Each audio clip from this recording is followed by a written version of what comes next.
I think we can start. Could you pull the door for us, please, so that if any latecomer comes in, they will attract my attention by creaking the door. So good evening, and welcome to this hustings for the electors and candidates for St Helier number 3, number 4. The candidates have by lot, have picked their seats, and they'll be addressing you in that order. So on the far left, John Tokolos. Next to him, Mary Ailing Phillip. Then, where's number 3 gone? Oh, Ted Vibert. Ted Vibert, I beg his pardon. Number 4, Christian May. Number 5, Mary Osmond. Number 6,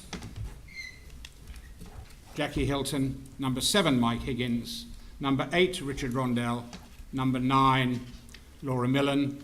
And number 10, Andrew Lewis. And I think it's probably a measure of today's situation that we have as many as 10 candidates for 4 seats. Now, even if all 3 of our sitting deputies get re-elected, of course, there is a vacancy for the 4th because Andrew Green has cast his hat into the senatorial ring.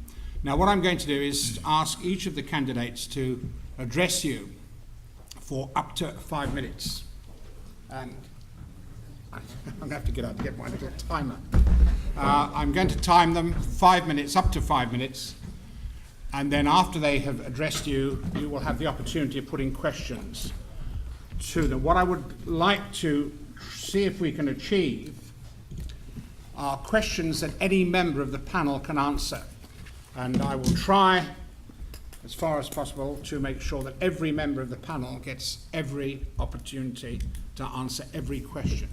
So I would ask you, ladies and gentlemen, please, if you'd keep your questions reasonably brief. We have got 10 candidates before you, and I would also ask you, and I would prefer not to hear speeches from the floor.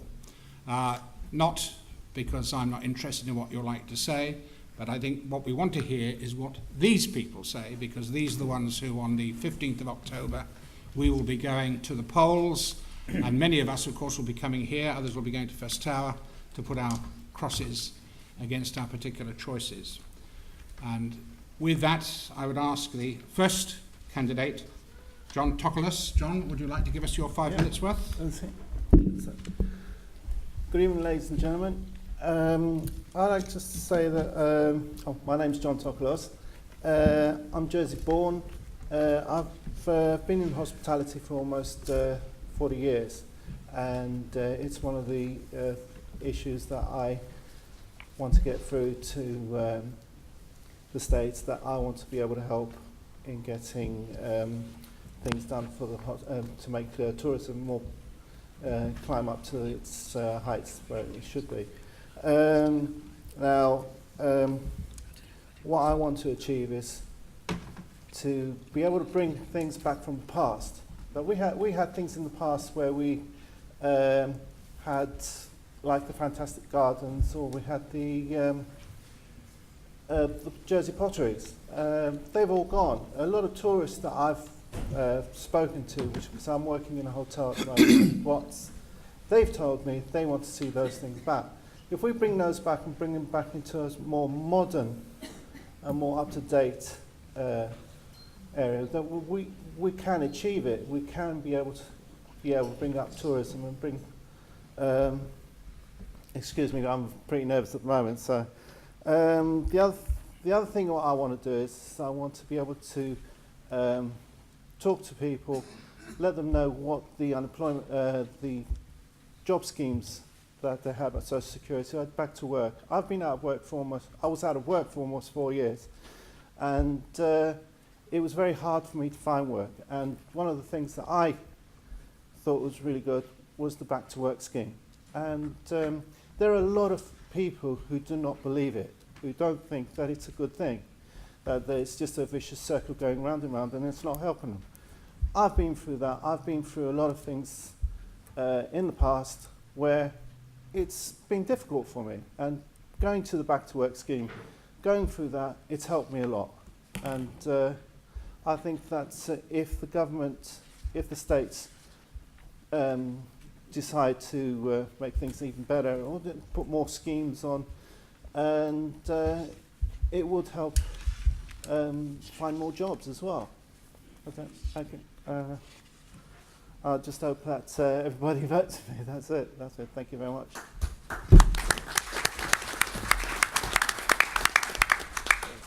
Thank you, John.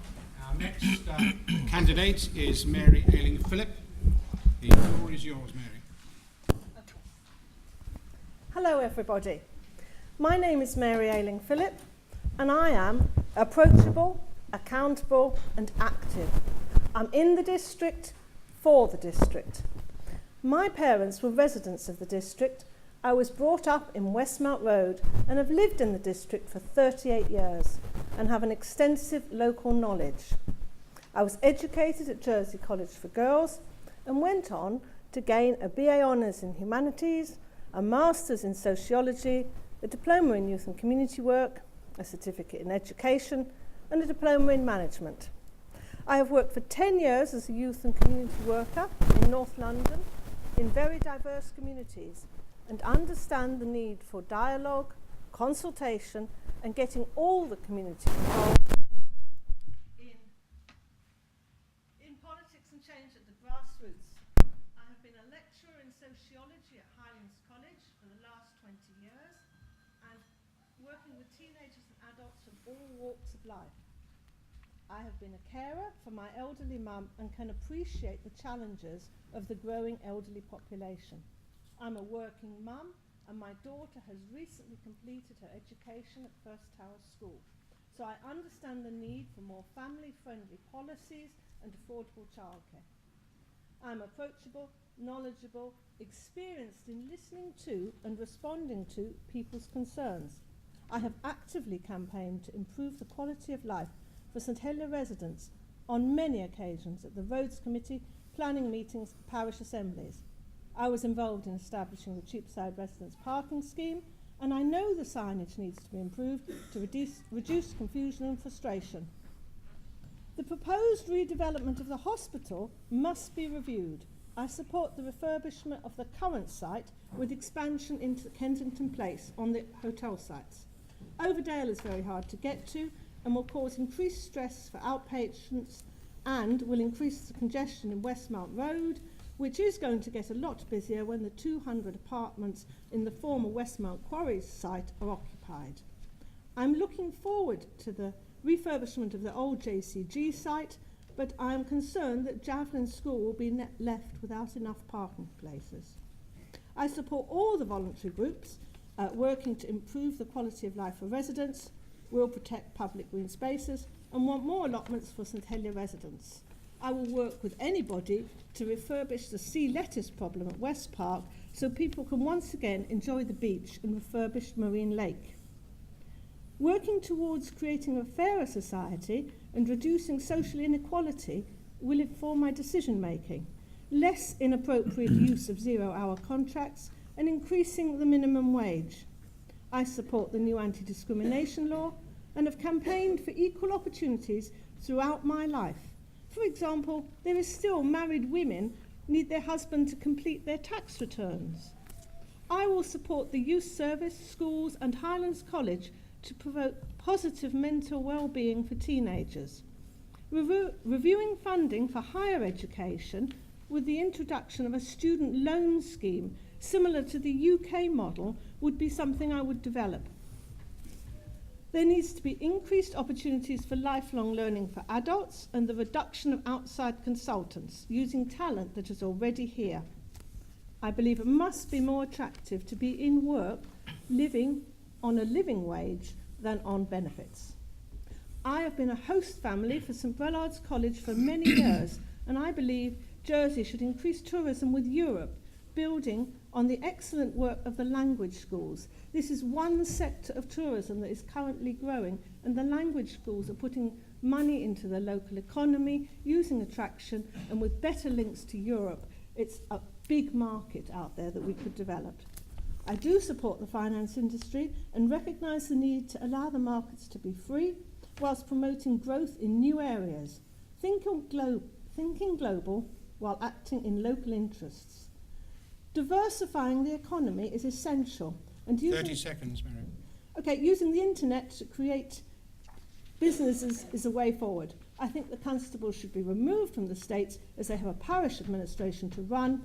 It's inequitable. St Helier has one constable who has one vote, whereas the constable of St Mary has one vote and he represents 1,500 people.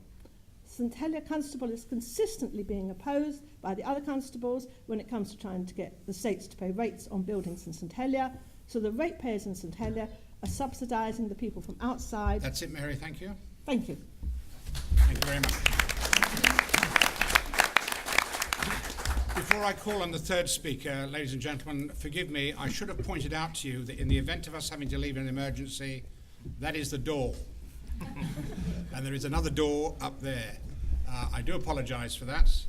Now you know where it is where you leave. That's we've covered our health and safety. The third speaker is Ted Vibert. Yes, Mr. Chairman, I hope you don't regard me standing up to speak as an emergency to make everybody leave the room as soon as I stand up. I hadn't even noticed you'd done it, Ted. Yes, ladies and gentlemen, when Deputy Andrew Green decided that he would go as a senator in the senatorial elections, this left a vacancy in this district, which I have lived in for a number of years.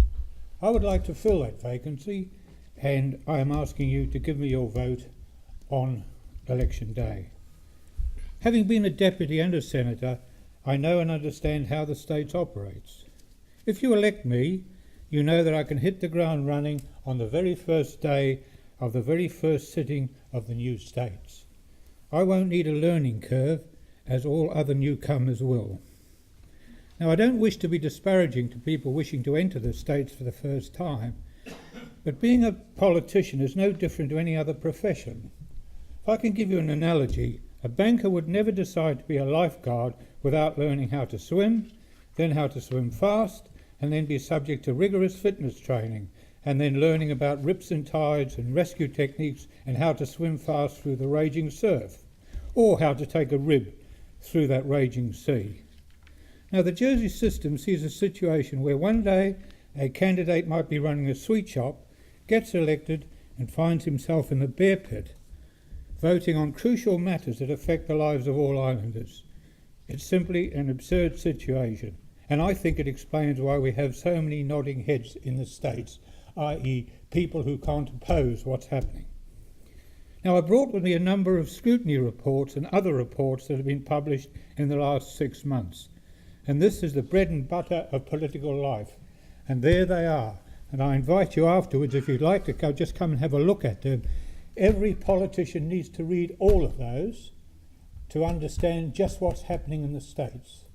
Now, we've been very fortunate on scrutiny that Jackie Hilton has been part of the health one and has done a couple of brilliant reports. And every person who wants to be in the States should read it thoroughly. And, of course, they threw doubts about the siting of the new hospital. Now, a deputy needs to serve 3 masters, in my view. The first is the constituency. Now, as chairman of the First Hour Community Association, I've focused attention on improving the quality of life of the residents. We run a youth club called the Hangout, which is the largest in Jersey. A highly successful project which I instigated has dramatically improved the environment of First Hour. This was our much publicised floralisation of the Martello Tower area, and that's at the First Tower traffic junction. I'm sure most of you who've visited that area have actually seen it. Another project that I was involved in this year was the refurbishment of West Park Pool, and I sat on the committee of that. I can assure you, ladies and gentlemen, the sea letters problem will be solved, and if elected, I'll be pushing states departments to make them take the problem seriously, which so far they haven't. To give you an example, there is an organisation in Somnalo that is now backed by the French government and the Brittany and Normandy governments to look into the problem of sea lettuce and how to eradicate it. I contacted them last week and they have never received an inquiry from anyone in the States Department in Jersey. Now, to me, that's just typical of what's happening in the island. Now, I'm also on the committee of the Sun Bowling Club at First Tower, as well as being on the committee of Bowls Jersey, which is the body responsible for running the sport. Now, I believe this illustrates a long-term commitment to our area. The second master that deputies have to be responsible to is the parish. Now, I fully supported our Constable Simon Crowcroft in his efforts to make St Helier a pleasant place to live. I agree entirely with him about Gas Place. It's quite clear to most of us that it's far too big, it's far too ugly, and it'll create an unsightly conglomeration of buildings with no green space. I'm also going to move to limit the power of what I call the heritage zealots, and they've successfully worked to list the Odeon Cinema as a start as a historic monument, and that caused the Mausoleers to ditch their 80 million plan to develop an ugly part of St Helier. Thank you. They did the same at Plymouth, of course, which cost the taxpayer 3.5 million. Now, I also sit on the Parish and Bloom Committee, and I've attended many parish assemblies to vote and speak against that development. Now, I'd like to say to all of the candidates that it's absolutely crucial when on the doorstep and in your manifesto you make it very clear that constables have no place at all in the assembly. Thank you, ladies and gentlemen. Thank you.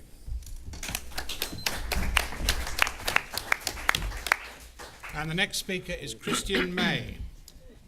Good evening, ladies and gentlemen. I'm very proud to be a resident of St Helier 3 and 4. I was born, grew up and still live on Lewis Street, where my family home is and where 5 generations of my family have lived and worked. I was educated at De La Salle College before reading law at the University of Nottingham. In 2007, I was called to the English bar and then returned to Jersey, working for the law firm Baker & Partners, primarily initially dealing with drugs cases and violence offences in prosecution, but also in complex fraud. Following that, I took on the role of business development manager for the firm, which I still hold. In my spare time, I'm also privileged to be a trustee of the Jersey Heritage Trust, protecting some of Jersey's most vulnerable and valuable sites. There are 3 key issues I see for our district: safety, investment, and community. People ask me, why do you put safety at the top of your manifesto? Surely safety isn't an issue for St Helier 3 and 4. When I was growing up, about age 10, I got the opportunity to ride in a States of Jersey police car. Very memorable, the sirens going. The reason why I got to do that is even more memorable. I'd seen a violent offence outside of my parents' home, and my evidence helped to lead to a successful prosecution. People say, well, things have changed, surely, in the last 20 years. But I still walk out on the parks of St Helier with my dog every day, and I see cans and bottles and syringes out there. I walk around at night and I hear, on occasion, violent or drunken offences. And I go around Queen's Road, Le Poucalet, First Tower, and I see speeding and dangerous driving, which we know has led to deaths. Things haven't changed. I know that there is good work being done by our authorities, but I want to work with the States of Jersey Police, the Honorary Police, the Shelter Trust, and other responsible public bodies to come up with a comprehensive plan to improve safety in our district. Looking at investment, 2 of the biggest capital projects in this island will be happening in our district in the coming years: the hospital, the sewage treatment works. We need to ensure that those are successful for the island, but also that they don't have a detrimental effect on your lives. We also need investment in our infrastructure, in the parks, sports facilities, in places that people living in the district use day to day. On community, as Ted said, good work has been done at First Tower and at the Le Poucalet Community Association as well. And I want to work with those associations to build greater bonds amongst the community, but also use them as a good example to build a community association at the entrance to town for the people living in Cheapside, Rouge Bouillon, Gloucester Street, who seem disenfranchised at the moment. Island-wide, I've concentrated on 3 issues also: the economy, education, innovation. On the economy, I won't deny we're still in difficult economic times. Increased taxation is not the answer. Squeezing people who are already in economic difficulty is not the answer. One answer is to look at a reduction in public spending. And I don't want to say, let's put at risk education. Let's put at risk healthcare. Nothing could be further from the truth. What I want to do is work with the Comptroller and Auditor General to look at where we can make cuts in IT provision, in procurement and administration to ensure that lean can be applied across the states. On education, we pride ourselves on being an offshore finance island, and we pride ourselves on our regulation. Why do we not pride ourselves equally on education? Our students deserve the best because it's the promise each of you have made to your children. They will get better than I got.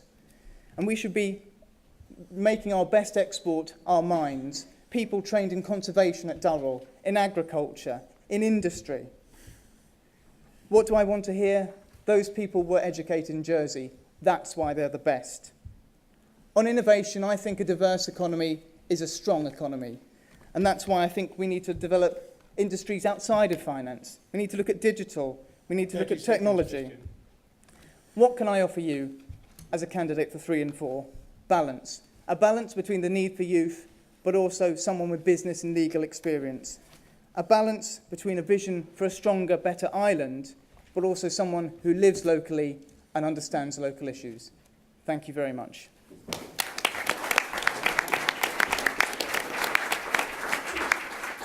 And the next speaker is Mary Osmond.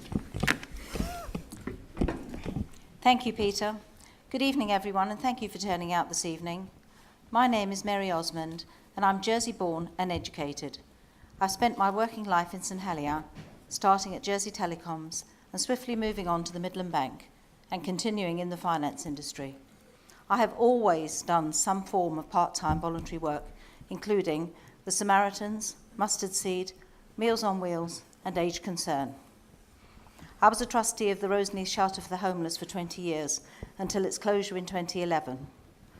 I sat on the committee for the Jersey Christmas Appeal for 4 years and became the first female chairman of that charity in 2004. Since retiring, I have dedicated my free time to more voluntary work. I'm a community volunteer for the parish, and I've been both a constable's officer and a vantenier for St Helier's Honorary Police. It has been my work with all these organisations that has energised me to stand for election in the area that I live. My roles have given me a good grounding to listen to people's needs and to act upon them.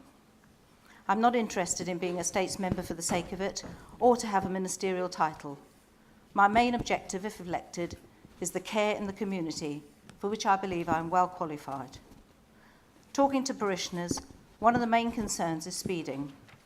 Having been an honorary officer for over 6 years and been a member of the road safety panel, I feel that I have a little more knowledge on the subject than most.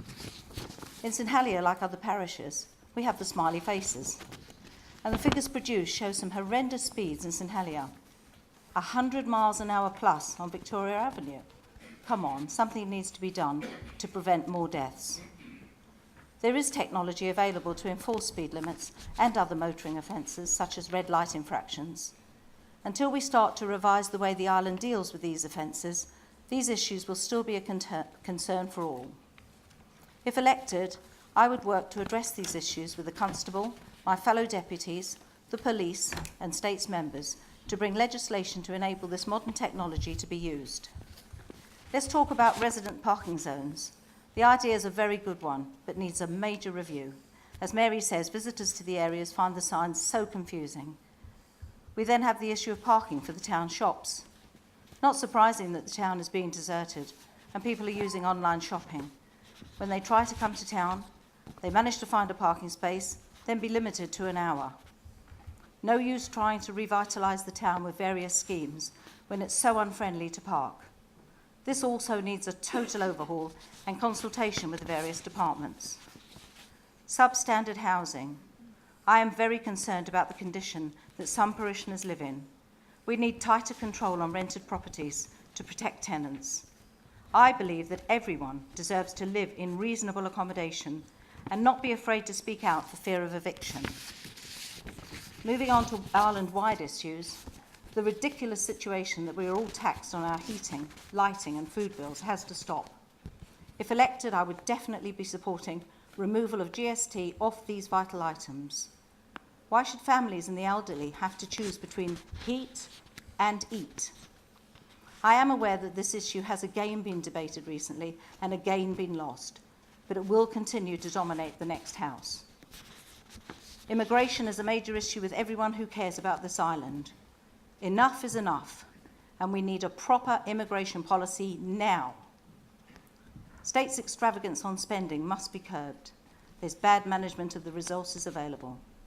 I constantly see waste of states' and parish money. Why should our future generations be disadvantaged by reductions in the education budget for the next fiscal year? I would like to see a community that is catered for on all levels, regardless of age, nationality, or income. The recently adopted discrimination law should help those who feel marginalised, but I'd like to see our island embrace our various cultures and strive to work together for the good of all. I'm more interested in people than I'm in playing political games. The automatic right of the constables to have a seat in the states must be removed. Constables should look after their parishioners, and if they want to be states members, then they could stand like everyone else. 30 seconds, Mary. I think I've spoken long enough. Those who know me know I can talk for ages, but I'm here to listen. I can say if you decide to elect me, I will work for you and apply the same dedication in this parish as I have for many years in my various voluntary roles. Please consider giving me, Mary Osmond, one of your votes on Wednesday. Thank you very much.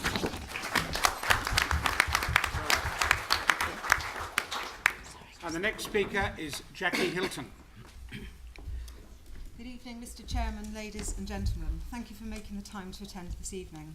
My name is Jackie Hilton. I have 3 young adult children who still live at home, and I have lived in your district for 32 years. I have had the privilege of representing you, my constituents, since I was first elected in 2002. I was re-elected in 2005, 2008 and 2011, topping the poll on all 4 occasions, a fact of which I am very proud. I was a centenarian in the parish of St Helier between 1999 and 2002, and I'm Vice Chairman of the St Helier Youth Committee and member of the St Helier Accounts Committee. Also, I'm a trustee of Shop Mobility, an organisation which provides wheelchairs and electric scooters to the disabled in order they can shop independently. Recently, I have been the acting chair of the Health, Social Security and Housing Scrutiny Panel. Previously, I have held posts of Vice President of the Environment and Public Services Committee, Assistant Minister at Housing and Home Affairs. I have an exemplary attendance record at parish assemblies, which is very important to me. Challenging on your behalf the inappropriate granting of liquor licences and generally safeguarding your right to a quiet and peaceful life in St Helier. Representing my constituents, whether in a personal capacity, supporting them with planning, housing or social security issues, to name but a few, or as a group, is a major part of the work I do on your behalf. I believe a district deputy is first and foremost a conduit between the people and the government, and it is vitally important those people you vote in are there to represent your best interests and not their own. I believe my record speaks for itself, whether this involves campaigning with residents to permanently close unruly licensed establishments, safeguarding our greenfield sites at Le Poucalet and other locations, or lobbying for traffic calming measures in La Grande Route de La Montalabé.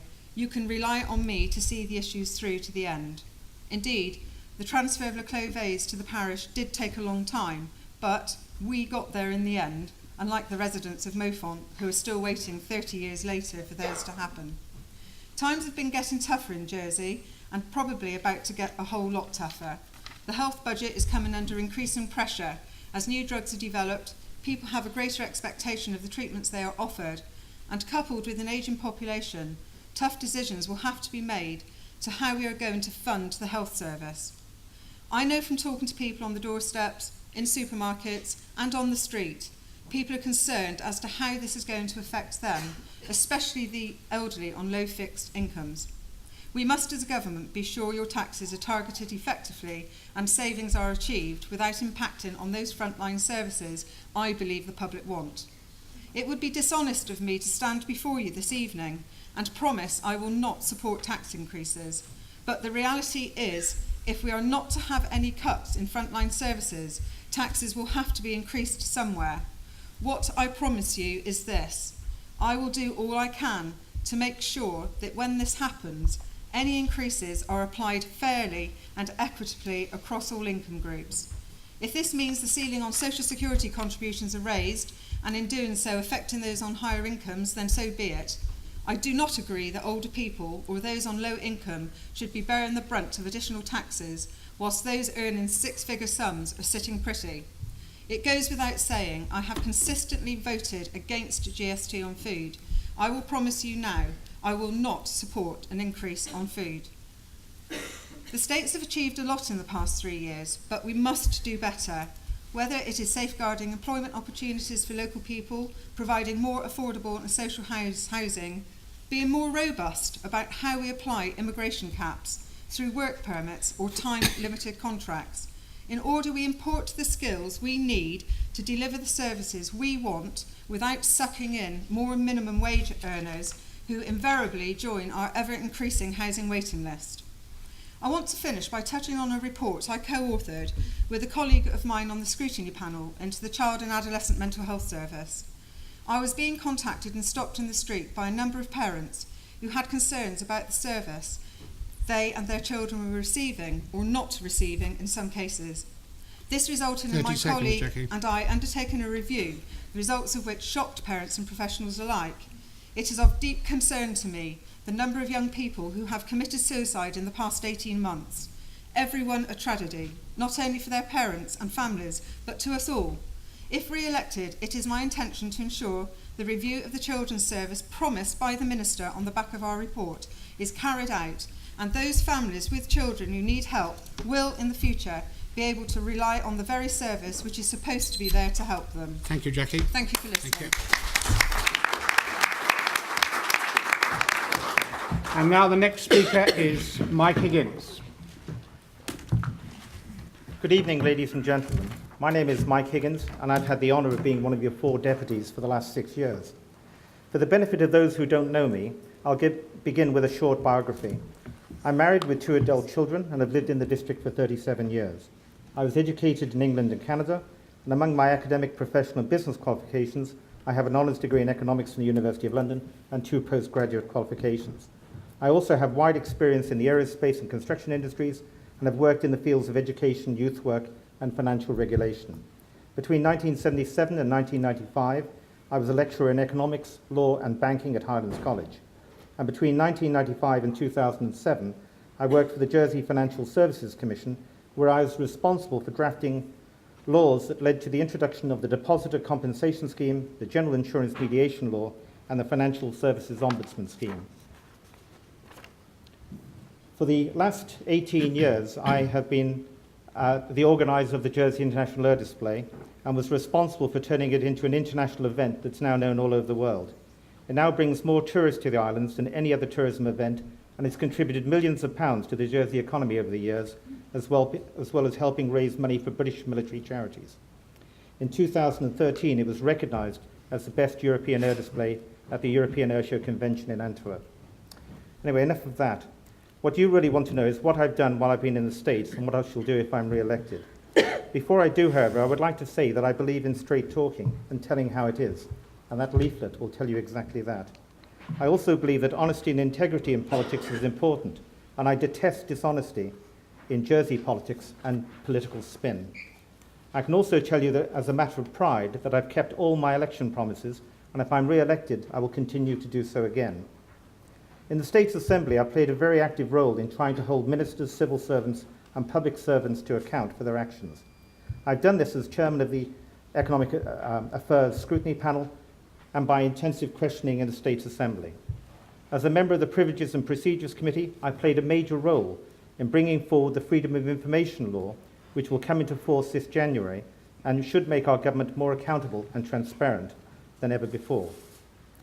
A great deal of my time, however, has been spent helping people in the district and in the island with problems with states departments and agencies and the legal system. Examples of the latter are listed in the election manifesto, which you've been given. It also records some of the propositions I've successfully brought to the States. What I've learned through my time in the States, however, is that our political, economic and legal systems are broken and in need of urgent overhaul. The same is also true of some of our civil and public services. Throughout my time in the States also, I've been a critic of the Council of Ministers and a number of states and public bodies. Why? Because I believe that they have, by and large, failed us, and have not been acting in the best interests of the island or the people of Jersey. I don't have time, unfortunately, to go into the detail, but you'll find a great deal of it in my election manifesto. So although it's long, please read it, as it tells you what's been going on behind the scenes. Economically, they've put all our eggs in one basket, the finance industry, which, because the 2008 recession was a finance-led recession, it's meant that we have had to endure 6 years of the recession, and we still have more years to go, I think. And there are more storm clouds on the horizon to do with finance. So they've failed miserably to diversify the economy, so we're reaping the results of their folly. They've also mismanaged public sector finances through their tax policies. 010 has resulted in the loss of business taxation, so that personal tax now represents 82% of all taxes compared to 43% 5 years ago. And now most companies pay nothing. It also resulted in GST being introduced and going up to 5%. And they've now discovered another black hole of £95 million, which will probably mean that GST will have to rise by another 5% or lead to drastic reductions in public services. We desperately need a fair and balanced tax system. Why should companies not pay taxes? And why should some 111Ks pay less tax than some marginal rate taxpayers? They've also 30 seconds, Mike. They've also failed to deliver their policies to bring affordable housing and to deliver jobs for our people. They've also allowed the population of the island to rocket, so that our roads, schools and hospitals are under strain. They've no effective means of reducing the growth, and they're actually talking about another 20,000 more on top of the 100,000 we already have, and yet they're still preparing for a hospital for 150,000. If you want a politician who's prepared to fight for your rights and interests, then please give me your vote on the 15th of October. Thank you. Mike, the next speaker is Richard Rondel. Thank you, Mr. Chairman, and good evening, ladies and gentlemen.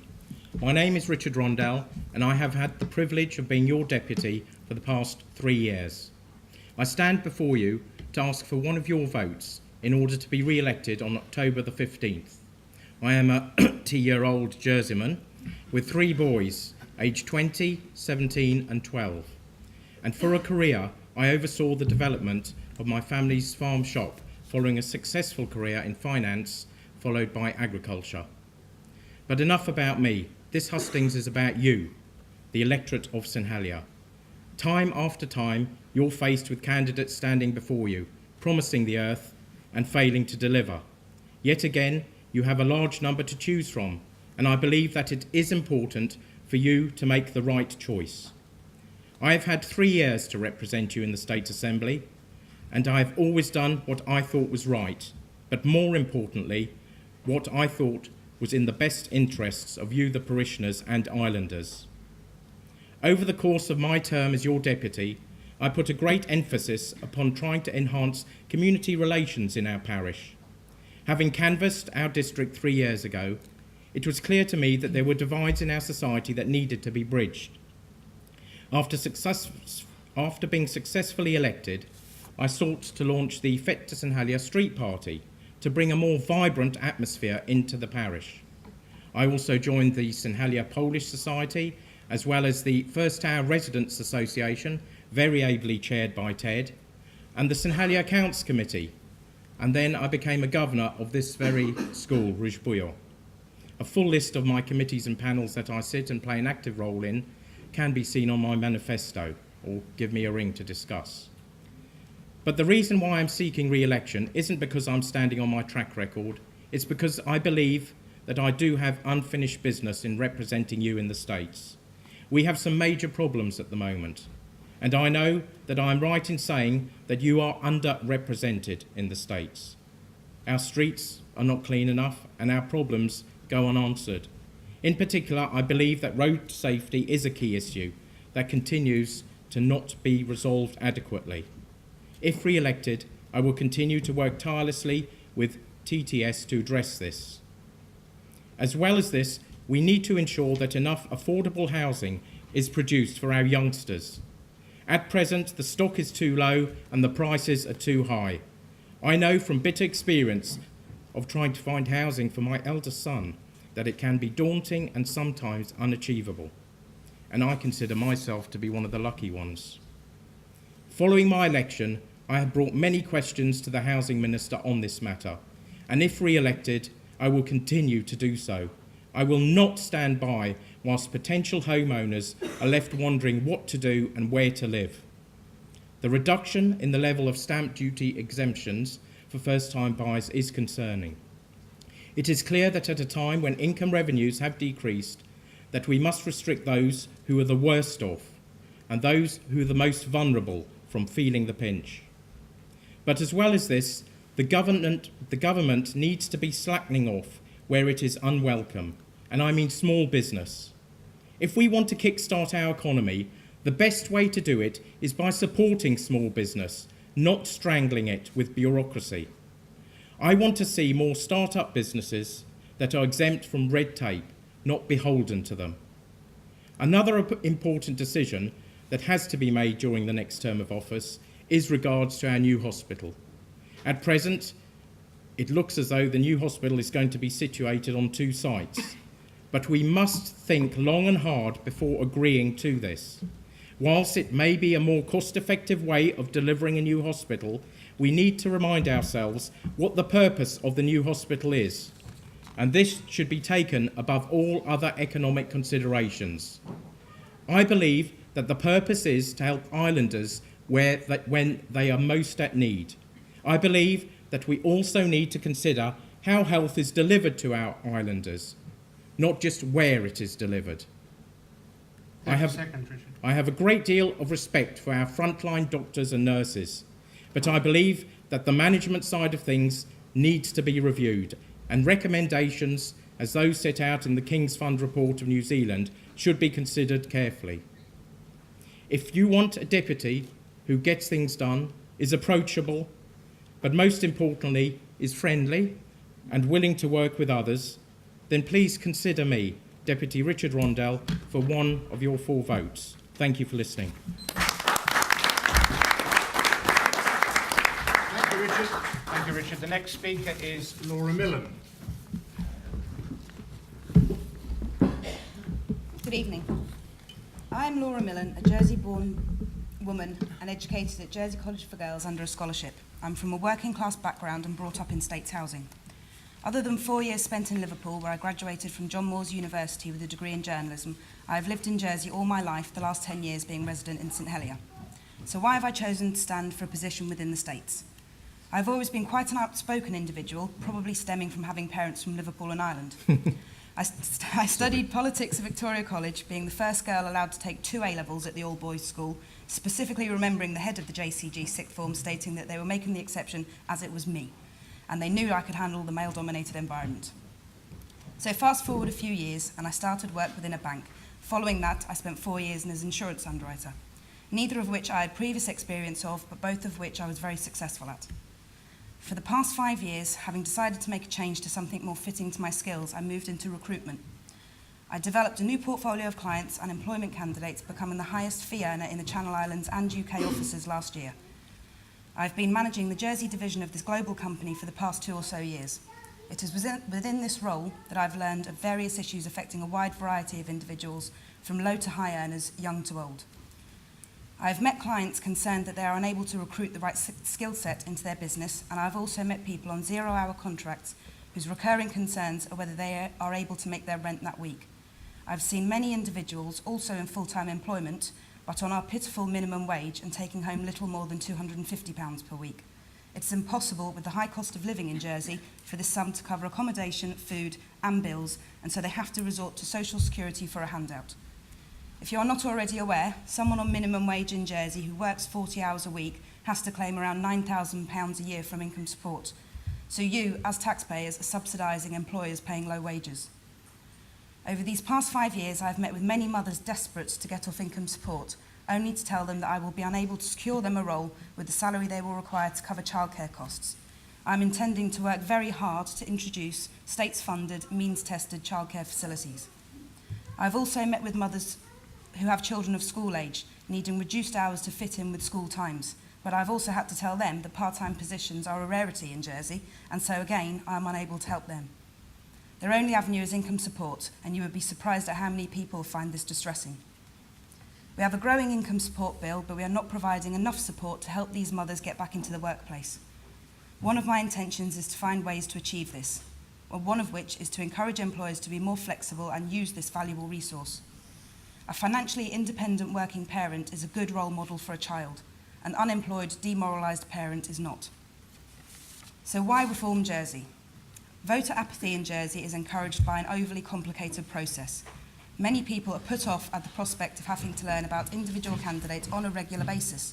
How much simpler is it to educate yourself on just 2 or 3 manifestos and choose the party that is most closely aligned to your values? Policies will be set, they will be adhered to, and will have more chance of getting through the chamber if there is a body of representatives who have committed to making them happen. Of the 49 states members, there are names and faces who we barely hear of or see. Most definitely not in that category are Jeff Southern, Montfort Tadier and Sam Mesick. They are hard-working, visible and committed to social and economic justice. This is the team I want to be a part of to make Jersey a fairer and more just place to live. The current makeup of the states is not representative of the population of Jersey. How can we expect little more than a 30% turnout when not only do we have so few younger people in our government, but also so few women? How many states members can truly empathise with the 1,000 school leavers unable to get a job, or the 20 or 30-somethings unable to get on the property ladder due to out-of-control spiralling rent costs and high property prices? A member of Reform Jersey has recently launched a proposition to investigate the prospect of rent control.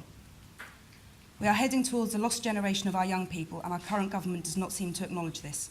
We are facing property taxes which will hurt those in rented accommodation most. We have new developments which are actively marketed to UK buyers to keep the property market inflated and further out of the reach of first-time buyers. We are also facing more cuts to our health and education services, and I want to help address these issues for you all. I, along with the current standing members of Reform Jersey and the prospective new ones, promise that as a team we will focus on closing the ever-widening division between the haves and have-nots in Jersey. With propositions recently put forward for maternity pay, increases to minimum wage, anti-discrimination and the introduction of a living wage by the current members of Reform Jersey, the aims are clear. Just imagine what we can achieve with 8 of us standing up and representing the section of society that includes so many but are so grossly ignored. Thank you, Laura. Thank you. And our last candidate this evening is Andrew Lewis. Thank you. Mr. Chairman, ladies and gentlemen, thank you for giving me the opportunity of telling you a little more about myself and what I would propose to do if elected as Deputy of St Helier Districts 3 and 4. I'm 51 years old, Jersey born, and have been married to my wife Kate for 19 years. We have 2 teenage sons, and I was educated at De La Salle College and continued my education in the UK, graduating in business studies and tourism. As a ratepayer at St Helier for over 20 years, I believe I can offer commitment to the parish along with sound business acumen. My previous experience in the States has given me an invaluable insight into the workings of government, so if elected, this would stand me in good stead to have an immediate impact. Like many of you, I was appalled that the States failed to implement the results of the referendum. I'm sure this made you wonder, why bother voting again? However, I would like to appeal to you all that voting is still the only way to help effect change. If elected, I will bring a proposition to the States to either put to the vote again the results of the referendum or propose a wider range of options, if this is what you demand. Any future commission must be independent, unlike the last process. My prime objective is to serve Districts 3 and 4 as an effective, accessible constituent politician. If elected, my priority at St Helier would be to work with the Town Hall and enforcement agencies to maintain and enhance the district's public areas and keep them clean and safe. I would like to develop further the Safer St Helier initiative with the Honorary Police, States Police and other community-based agencies. It would be my aim to establish a St Helier Community Trust to provide facilities and services for the parish that might not otherwise be provided by the parish. St Helier is the parish that is most affected by traffic congestion. Given the challenge to find more commuter parking options, the residential parking scheme has stood out as the only attempt to ensure that residents of the district can leave their car near their home. I know from speaking to many of you that the scheme is not perfect, but with some more work it can be developed, and I would support and help move that process along. I also believe that the states of Jersey should be paying St Helier rates on their buildings and land. This will focus their attention to the value of these assets and perhaps consider disposing of some of them, and reinvesting the funds back into our community. St Helier is not responsible for providing all the new housing stock, but at times it really seems that way. We need to be more creative in finding solutions to this issue and encourage other parishes to share the burden. If elected, I would also represent you on wider issues facing the States, including those that I consider to be particularly important, such as extra funding towards GP visits for children and an enhanced dental health scheme to extend beyond school primary age and for those on low incomes, a viable policy for the creation of affordable starter homes and a right-to-buy scheme for States housing tenants. I believe strongly in the adage that young people are our future. I've helped deliver 2 major youth projects through a charitable foundation that I chair, and I've just completed 3 years as a member of the Youth Court panel sitting in the Magistrates' Court. Enhanced apprenticeship schemes and more emphasis on preparing young people for work I would place high on my agenda. I'd also like to see an increase in the range of degree courses available locally. Education, in particular higher education, must be accessible to everyone, regardless of household income.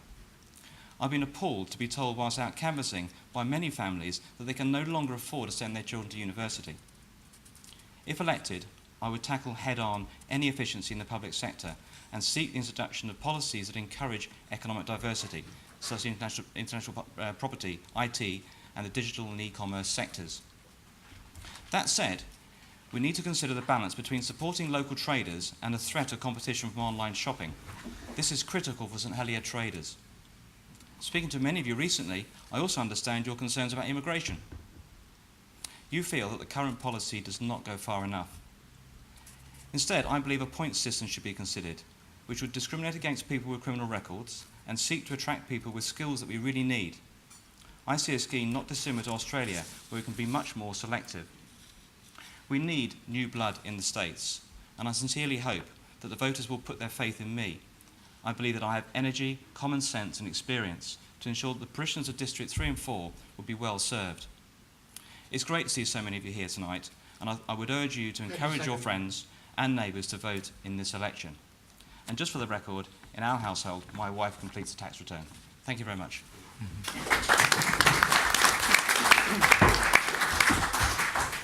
Well, thank you, candidates. We've had, ladies and gentlemen, the opportunity to hear what each candidate stands for. This is now your opportunity to put questions to them. And what I would like to ask you to do is that to consider that each one should get the opportunity to respond to your particular question. So they need to be questions that any one of them can answer. So could I have the first question, please? Yes, madam. Thank you very much. To be answered by all candidates. Will the candidates be willing to use the same method that Guernsey using? And they have not yet been sued by the Human Rights Court as of yet, of refusing entry to anyone who has no job, no money, no accommodation, and a criminal record. Thank you very much. Thank you. The question, candidates, is would we adopt the Guernsey system?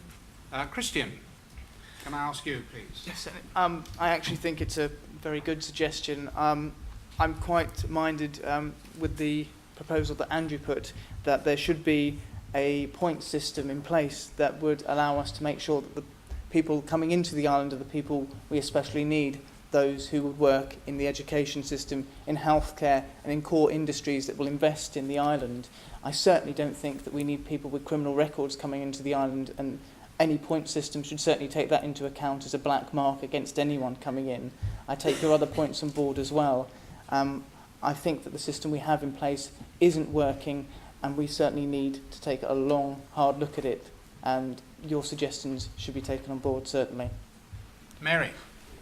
Osmond, sorry, Mary. We just say Osmond. Osmond, yes, I beg your pardon. Thank you, Jackie, for your question. Yes, I think everybody in this room is up to there with immigration. But there are a lot of people in this island working away who are from foreign places. They are working, they are putting money into the pot, and they are paying social security. So we mustn't knock our immigrants, but we must have that ceiling. And I think Jackie's right. The point system, if anybody's from here, breaks the law and has only been here a few months, get rid, because they're not going to be any use to our island. What we want in our island is people that are going to help us grow. Mary A now, sorry. You'll be Mary O in future. Righto, thank you. Yeah. Well, I think that actually part of the problem is our constitutional relationship with the UK. I think that as an island, we haven't defined our national status, that we have allowed immigration from England, from Scotland, and because people who have the status to come into the UK under the Treaty of Maastricht can now come into Jersey, that part of the constitutional relationship will have to be renegotiated. Once people come, yes, we can make restrictions on immigration, on policing activity, but I do think that that is actually the nub of the issue, is our relationship with the UK and the freedom of movement, that once citizens have the right to live in the UK, we have never defined immigration from England. Guernsey throw out. Well, that's Guernsey. Thank you. Richard Rondel. Thank you, Jackie, for that question. As you're aware, we did introduce the new housing and work law, which isn't working. I was involved on the scrutiny panel and identified our concerns with that, and I would absolutely agree with you, Guernsey. I favoured a work permit system like we used to have, but I would be all for looking into the Guernsey system more and introducing it, yes. Jackie? Oh, you're there, yes. I beg your pardon. Thank you for your question. Late. Somebody told me that in the Isle of Man, where they operate a different type of system, that a case went to court where a Liverpudlian gentleman who had done something really serious in the Isle of Man was actually sent back to Liverpool, because we were having a discussion around the difficulties of deporting a UK person out of a Crown dependency. I actually believe, and we've talked about this in the past, that we should operate a work permit system. At the moment, we have an open door policy. We're allowing 350 individuals to come into the island, regardless of their status, regardless of their criminal record, regardless of the skills that they've got to offer. And we need to be more picky.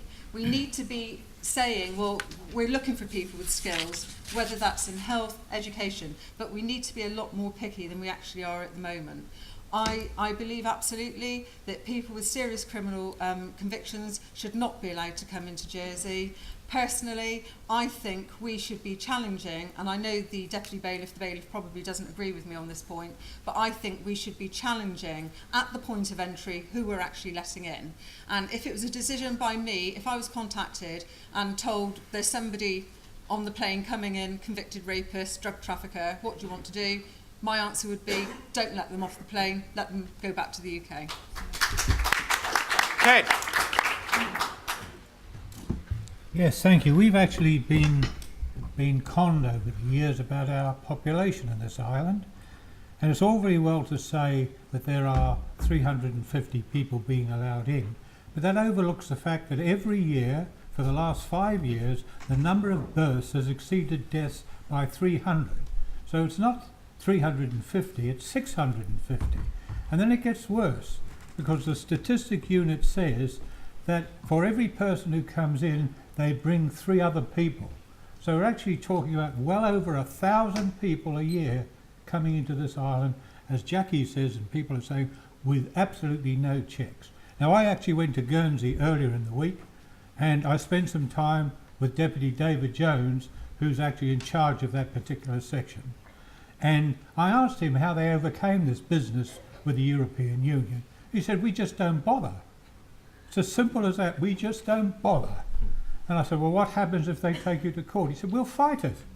We'll just fight it. We cannot have more people coming in. Now, in Guernsey, the population growth in the last 5 years has only been 3,000. In Jersey, it's been 12,000. Now, if that doesn't tell you what's happening, nothing ever will. And I believe we should introduce the Guernsey system. I lived in Australia for years. I believe in their point system. We should introduce that as well. And we have to make sure we control immigration.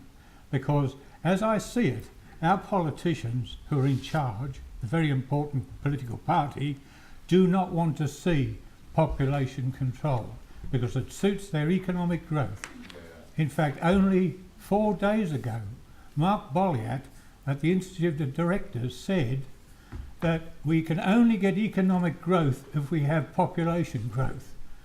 Now the figures in Jersey showed that to be absolute bunkum, because what's happened in Jersey is that the population has risen by 12% in the last 4 years and economic growth has gone down by 5%. And that's what's happening to the people of Jersey. We are being literally conned over these figures, and I would like to get in the States and expose it. Thank you, Ted. Mike? Thank you. I happen to agree with Jackie completely. If they haven't got a job, if they haven't got any money or accommodation, or if they've got a criminal record, they shouldn't be here. Now, I've already put in my manifesto, I already believe that Jersey is overpopulated as it is. We know that our schools, roads and infrastructure are struggling. And the policy of the Council of Ministers is to increase population. And the effect of that will be to make things worse and our living standards fall. Now, that doesn't mean to say I'm anti-immigrant, and it doesn't mean to say that we should stop everybody coming in. I agree with the idea of a point system, because if the economy is going to be dynamic and move forward, there will be some people we have to bring in. I came in 37 years ago as an immigrant, and I would hope that I've made a contribution to the island in that time. And I know others have. So you don't stop it completely, but you've got to regulate it and you've got to control it. And I'm afraid our senior ministers have no intention of doing anything like that. So, and again, if I want to make one other point too, I also believe the whole question of criminal record checks is something that really gets me angry. We have youngsters in the island who have committed relatively trivial offences, found themselves in court and got themselves a record when they were youths. They're now adults. Many of them can't get jobs because the employer asks for a criminal record check which will prevent them getting employment. To get around the law, they've been saying, go down to the police station yourself and get it, which means that the rehabilitation of offenders law is being subverted. But foreign people coming into this island, in many cases, there are no checks.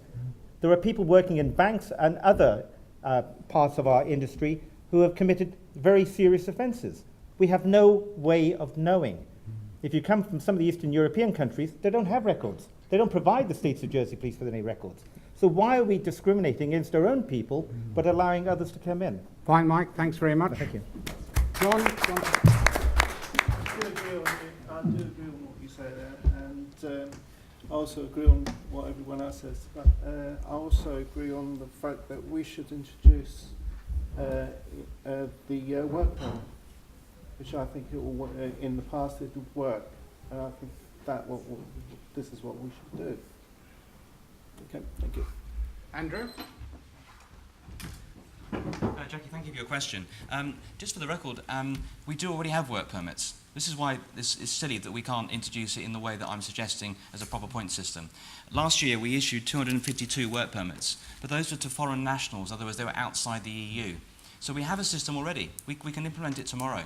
And we do need to. And the other thing we should be thinking about is we have a population problem, some people think, but we still need certain skills. So with the point system we can get the skills that we really need. But we can also think about our own workforce. We have a lot of people, too many people in my mind, working in the public sector. Now if we reduce the size of the public sector, your tax bill might actually come down, and those people can work in the private sector, because they're highly skilled people, trained by the states, could work in the private sector. That would mean we wouldn't have to bring in so many people from the outside. So this is something we really need to have a look at. And if I got elected, that's something, one of my first things I want to have a look at is the number of people in the public sector that could be working, being income generating wealth for the island in the private sector. Thank you. Laura? Absolutely do agree. We should work with enforcement agencies to ensure that we are at least getting the right calibre of person in Jersey with no criminal records and whatnot. In Guernsey, they have a hold of their population because they practically anybody can get a 3-year licence to go and work in Guernsey. Most of them can be extended for a further 2 years, so people can stay on the island for 5 years. There's very little hope of anybody getting extended beyond the 5-year period. However, in Guernsey, the general rule is that that person leaving the island must train up another person coming in. So they have a succession plan, which is a fantastic idea. The control of housing and work law does not work. I can tell you this from my experience within recruitment for the last 5 years. Employers take no notice of it whatsoever. I know of a company that employs 17, 18 people, half or more are immigrants who have not been on the island for 5 years. The company holds no licences. I have seen CVs of candidates who have been on the island for just 2 years, but they have got a job within a finance company at an entry-level position. Those jobs should be going to our school leavers and to our locals, as was the idea of the 5-year rule. But because it's not being policed, that's simply not happening. If the 5-year, the Control of Housing and Work law was enforced and policed correctly, that would absolutely reduce the problem of immigrants coming to the island and simply walking into roles that locals could fill. All right, thank you very much. Thank you for your question. And the next question, please. Again, a question for all the candidates to answer. Yes. You'll have a mic coming round. Do the candidates think the state was right to buy Plymouth? Sorry. Do the candidates think that the states were right to buy Plymouth? Happy with Mike? Jackie, you were in the States. You bought Plymouth. I voted for the states to match pound for pound what the National Trust raised to buy Plymouth. I believed very strongly that this was a one-off payment. It wasn't a sum of money that was reoccurring each year, and I think it was very, very important to islanders that actually that piece of headland was turned back to the public.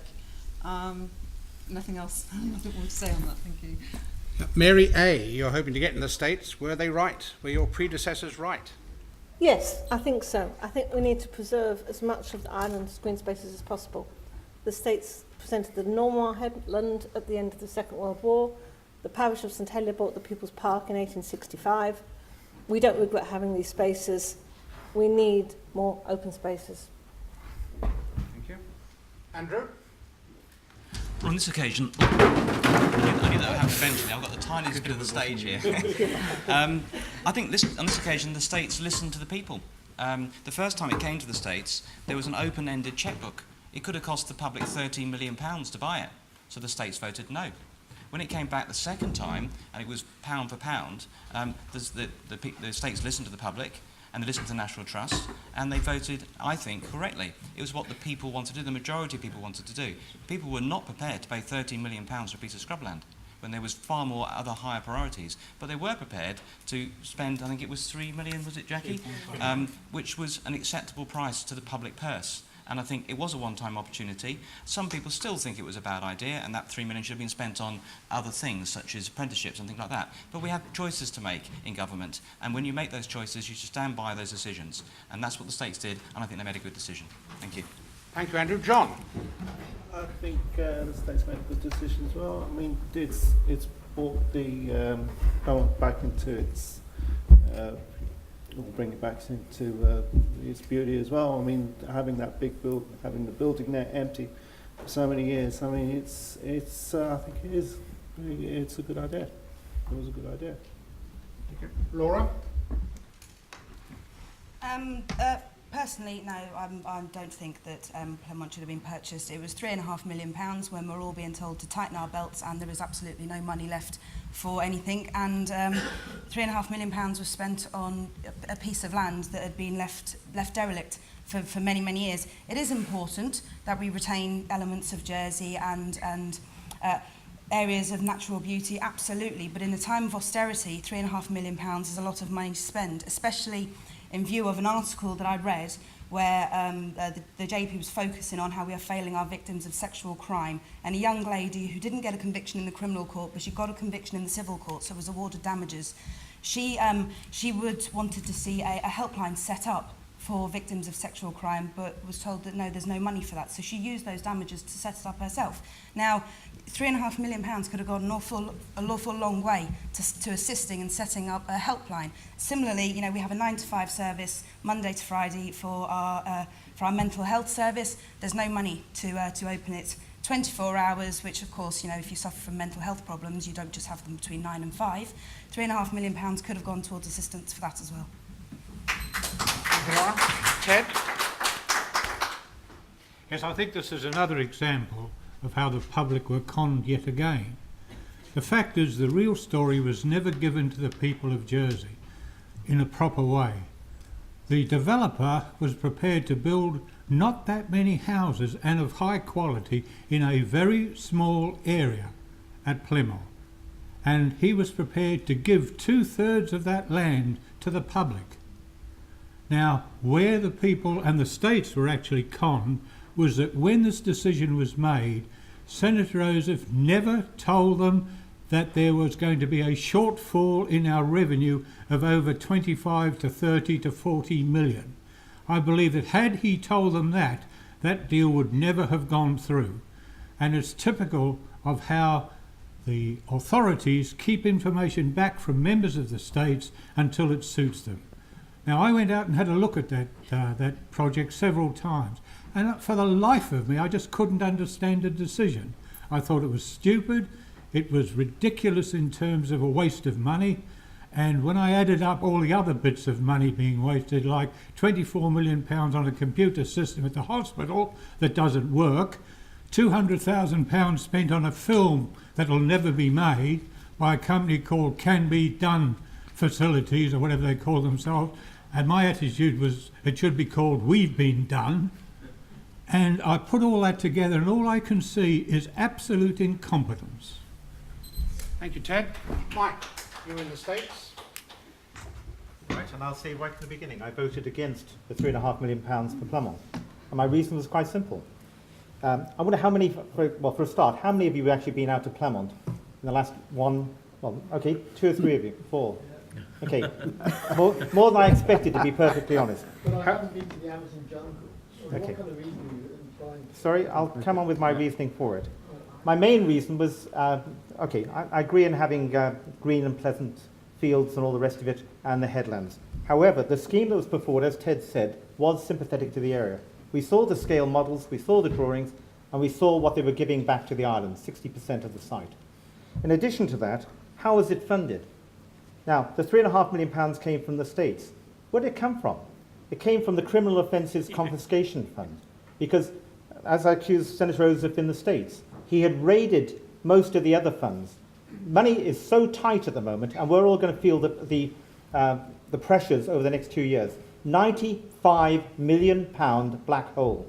They knew it when they brought that proposition to the States. Now, they used the Criminal Offences Confiscation Fund by giving the money to the police, who already had all the money they needed for the police station, so they could then give £3.5 million to the Chief Minister's office. I thought it was a dishonest way of going about it, and it was also showed how bad our finances are. States members were fooled, but I can tell you now, GST will rise by up to 5%, because 5% will give us 60 million or more pounds into the coffers. It's either that or other services are going to be cut. So yes, we've got the headland, but if you haven't got, as we've already heard, the mental health service, or we've got facilities for children and so on, you will regret that decision because it will hurt every family in this island, many of whom have never even been near Plymouth. Thank you, Mike. Mary-O. Yes, I'm sorry, I'll be unpopular. I don't agree with the Plymouth site either. I agreed with the plans that Ted says. I think we would have got a lot back from that. But the states didn't want to listen. The National Trust are a marvellous organisation, we heard, but they could have borrowed the money from the states and paid it back over several years at a good interest, and we'd still have had the Plymouth headland and we'd still have had our money. Richard. Thank you, Mary. Richard. Thank you. I voted against the original proposition. I wasn't prepared to have an open-ended chequebook of public money at risk. It could have been 10, 12, 15 million pounds. When the proposition did come back, it was a set figure of 3.5 million, and I felt that that was a good price to purchase for our future generations. So I did support the proposition when it came back, absolutely. Thank you.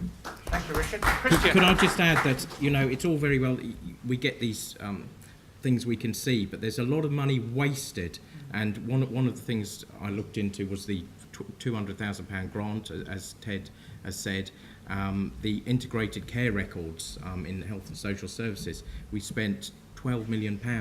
They're virtually not fit for purpose. We're going to have to put that sum again in to get them. So we've got to look further inside to other things to save and be more efficient. This was cheap in the long term. Thank you, Richard. Thank you. Christian. I do agree with the state's decision. Maybe we don't see the value of it right now. There are people here who say the money could be used elsewhere. But 5 years, 10 years, 15 years, 50 years down the line, when other generations, as Richard has said, can enjoy that land, then it's a worthwhile investment. From my personal perspective, I had concerns about the use of the Criminal Offences Confiscation Fund, and I would not like to see a repeat use of that fund in that way. I think it was the right project, but the wrong way economically of going about funding it. Thank you. Thank you for your question. Any more questions, please, for the whole panel? Yes, sir, you here, and then you, lady in the blue. Sorry about the pleb one, yeah. Fair enough, it's full of asbestos. So how much is that going to cost to remove asbestos? 3 million is just a low figure. How much is that going to cost per lorry then? Could I ask you, Jackie, since you whispering in my ear that you know? No, it's just that when the deal was actually brought to the States, the agreement was that the States would only provide £3.5 million and that the National Trust would be responsible for removing all the asbestos on the site. So there's no other additional liability to the States of Jersey. It's capped at £3.5 million. So how long does the timeline for that to actually probably use to get £3 million back? How long is it going to take? What, to remove the asbestos? I don't know. The National Trust have started work on the site already. So no Jersey company for moving it, though, is it? It's from a UK company. Yeah. I think we're going down perhaps a different path there.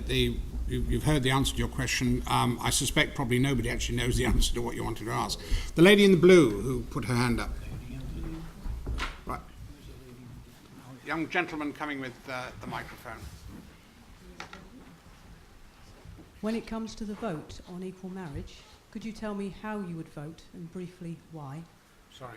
When it comes to the vote on equal marriage, could you tell this questioner how you will vote and why?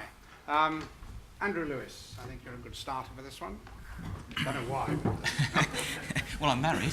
Well, you're married. And yes. a lot of people think that there should be equal rights for everybody. I was very involved in the production of the law for civil partnerships. I was on the legislation advisory panel at the time, and I thought that was a very important step to equality in our society, so that everybody had the choice to have that legal protection around them, no matter what sort of relationship they were in. I think that was right and proper.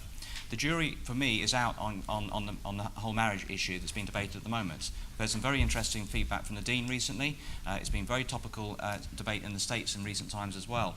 I'd like to hear what parishioners have got to say about it, and I've heard a few bits of feedback already by going around canvassing. It's come up on the doors 4 times. 3 were against it, and 1 was very much for it. So if it carries on being 1 in 4, then that's your decision, really, because we are representative of the people if we get elected, and we have to do what's right for the people. On the other hand, we have discrimination laws coming in, and we must respect the interests of minorities as well. So it's going to be a very, very interesting debate, and I'd like to hear a lot more about it before I make any kind of decision. Thank you, Andrew. John? I agree that civil marriage should pass over here, because it's something that if two people of the same sex love each other, I mean, there's no difference in what the other person, if they want to get married, and if they want to get married to have a civil partnership, I believe that it should be okay. I don't see why the church should not allow anything like that to happen. I mean, if I was in a civil marriage, I would love to get married as well. I mean, if I have that option to be able to do that, I will do that. Thank you, John. Laura? As I spoke earlier on in my speech about how political parties are the way forward because we all have the same values, and it's the way to get things done in the States. Deputy Mezig proposed equal marriage in the States. Reform Jersey organised the rally, so I think as a member of Reform Jersey it's quite clear on where I stand. It's an issue of equality, it's an issue of anti-discrimination. The JEP poll, which coincidentally is not just JEP readers, it's online readers as well, which encompasses an awful lot of the population, said 81% were absolutely okay with gay marriage, and then the States rejected it. So. Thank you, Laura. Mary A. I support marriage for all. I think that it should be a legal right. I do think that within the church community there is a difference of opinion, and I think that obviously a partnership with, if you wanted to get married in a church, you'd have to discuss that with the vicar that was in charge of that church. I mean, for heterosexuals as well, there used to be that some vicars would marry people if they weren't Christians, so I think, and others wouldn't. So I think that there needs to be a partnership between the minister, if you want to get married. I know that there are more liberal members of the church who are very supportive of marriage for all, whether you're heterosexual or gay or lesbian. So I think it would need to be a partnership, but it should be enshrined in the law that everybody has that opportunity to get married if they wish. Thank you, Mary. Richard. Yes, thank you. I'm actually minded to support the proposition, but it's under consultation at the moment to do with the law, so I want to hear what the pros and cons are for that, but I'm absolutely minded to support it. Ted. Thank you, Richard. Ted. Yes, I can see no difficulty in it whatsoever. I must admit I'm fairly ambivalent about it, because I think people have a right, if they're of the same sex, to get married. I really cannot see what the fuss is all about. I do understand the church position, even though I'm personally not a church person, but I understand their position, which is, as a group, they take the same view as Catholics do about birth control, which is, no, it's not allowed. And they take that view about same-sex marriages. And I think that's a matter for the church to sort out. I don't think it could be done legally, although I think there could be times when it could be come under certain laws about discrimination. I'm actually more concerned about the plight of women who are living with a partner, say for 20 years, the partner dies, and that person has no legal right whatsoever. Now in Australia they recognise that if you've lived with somebody for 6 months, you are considered to be the wife and you have all the legal protection. Now we need to look at this in Jersey, because I've had, when I was at the Citizens Advice Bureau as an advisor, I would have had at least 10 people, 10 women in that situation who were bankrupt, who couldn't find anything. They couldn't live in the house. They were just non-existent. And I think that's more important, quite frankly, than this issue, which I really think is a non-issue. And I think the media are playing it up. I wish you luck with everything. I don't care, I have to tell you. And good luck to you, all right? Thank you, Ted, for your good wishes. Mike, please, Mike Higgins. Right, this is, again, one of those issues where as a politician you alienate half the population if you go one way or the other. Pardon? Yes. So what I would say on this is that when it came to the States to be discussed the other time, I was minded to approve. And the reason was I do believe in equality. And however, I must admit this is one of the occasions when in the States I heard a number of speeches which did persuade me to support the delay for 6 months while they actually researched it and looked at all the implications, because a number of points did come up which I hadn't thought about beforehand and I did think needed to be investigated. So for that reason, I supported the delay for 6 months. When it comes back, providing the issues are clear and straightforward and we don't have the problems, some of the problems I think, I will be supporting it. But I do believe that we do have a problem here because it's like church and conscience and equal rights and discrimination, and they're very, very difficult issues to deal with, but we've got to grasp it, and I think that all people in the end are equal, and we've got to go that way. Thanks, Mike. Christian. This is a particularly personal issue for me. I am an openly gay man, but I was also brought up in the Catholic faith, so I see as best I can both points of view on this issue. I've also done a lot of work with the steering group of Liberate, who are representing the LGBT community in talks with the Chief Minister, and helped out with the drafting of the consultation document. I am glad that this has gone to consultation because I think that what needs to come back to the States is the right form of law. I think personally that a civil marriage is the correct way to go. It will allow for equality, but it will also allow church groups to opt in. I don't believe churches should be forced to offer marriages to same-sex couples that is outside of their creed, but I think if they want to, they should be gifted that option. I also think that civil partnerships should be extended to all heterosexual couples, because now they only benefit same-sex couples, and allowing that civil partnership to be open to heterosexual couples will give proper legal protection to people who don't want to seek a full marriage. Equality isn't a one-way street, and if we're going to allow same-sex couples the opportunity to marry, then let's give civil partnerships to heterosexuals as well. Thank you. Thank you, Christian. Jackie. I'm so pleased that Christian got up and made those comments. It's really good to hear from an openly gay person who actually comes from a Catholic background. And I don't deny that I've battled with this. I supported the delay in agreeing this in the States. It was basically taken away for consultation. And also, Christian alluded to being a member of the group Liberates. I heard another gentleman on the radio who was heavily involved in bringing civil partnerships forward, who was actually saying on the radio that he felt at the time he was content with what gay people had in the island at the present time. And it wasn't a really big issue for him. Like Christian, I believe that civil partnerships should be extended to heterosexual couples. I'd like to believe that when it does eventually come back, states members will fully understand what we're debating and agreeing. And I think that's really, really important. My concern was the church's position. I, like Christian, feel that the churches shouldn't be forced to conduct marriages if they don't wish to.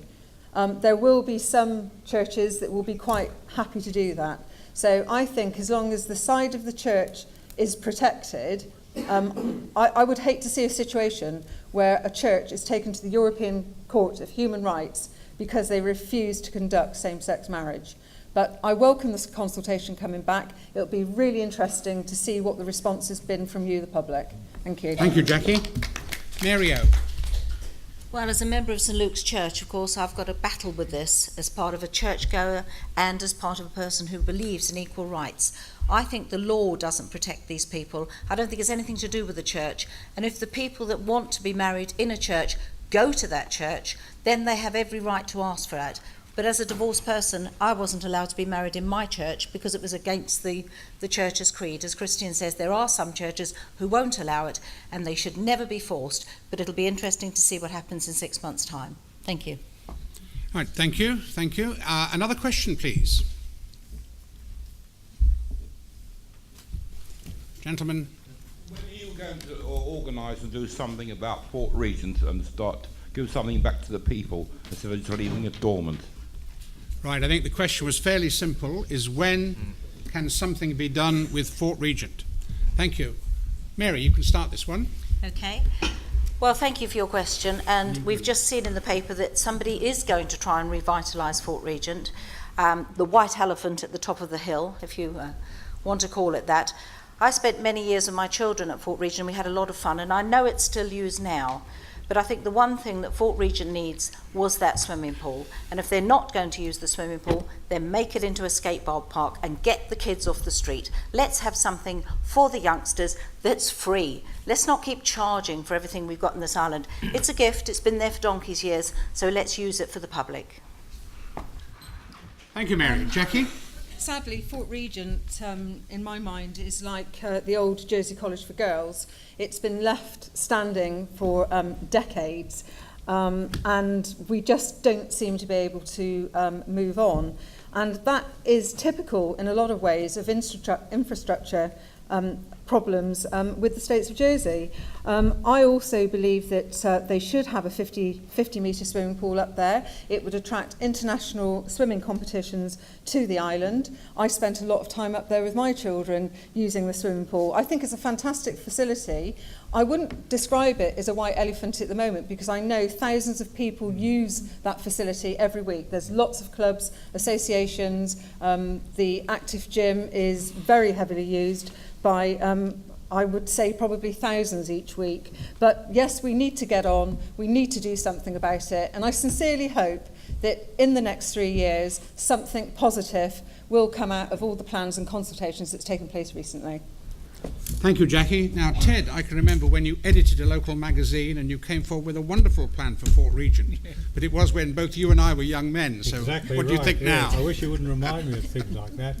Yes, I was on when I first got in the States, I was on the Sport and Leisure Committee, and we had commissioned a report from an English expert in recreation centres, and he prepared a report that was going to basically do everything this current report was going to do at a cost of 14.7 million.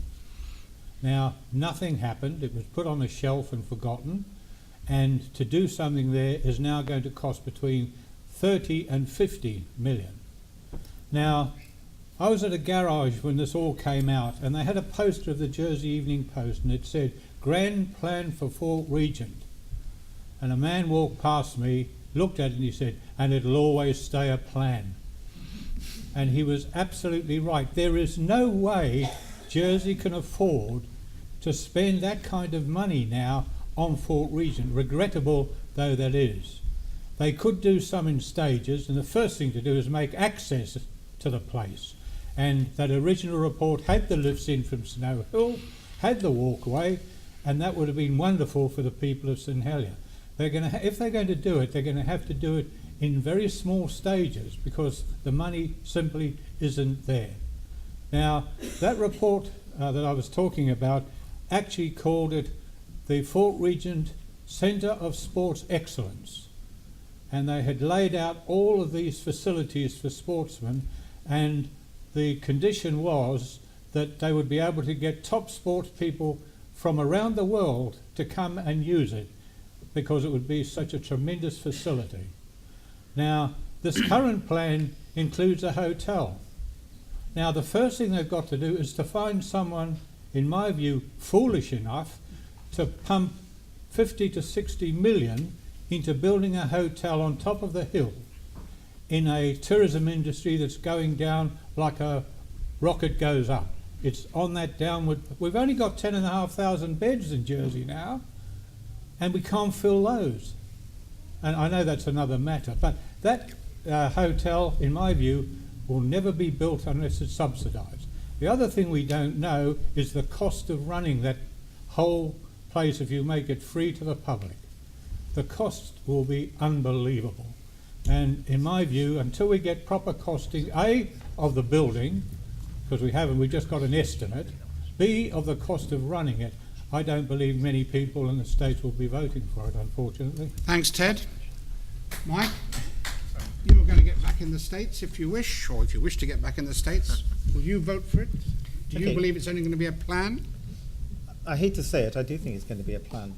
And as much as I personally would like to see investment in Fort Regent, I always have, I think it's a fantastic asset to the island.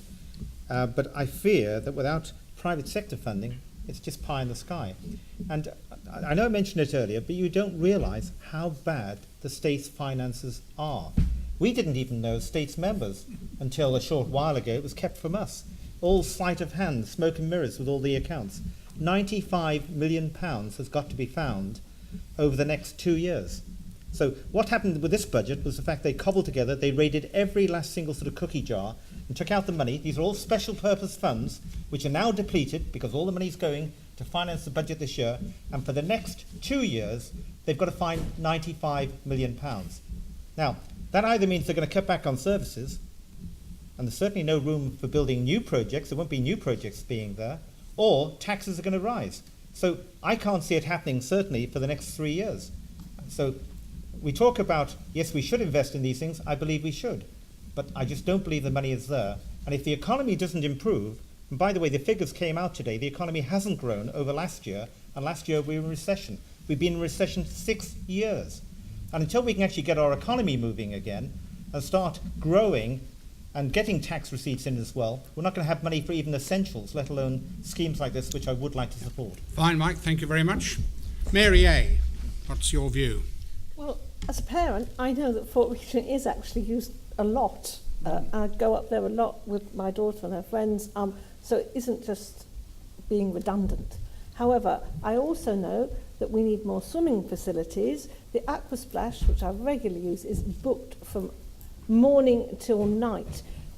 The level and rate of swimming of children who are leaving primary school is very low. We had a recent study done at Highlands College about this.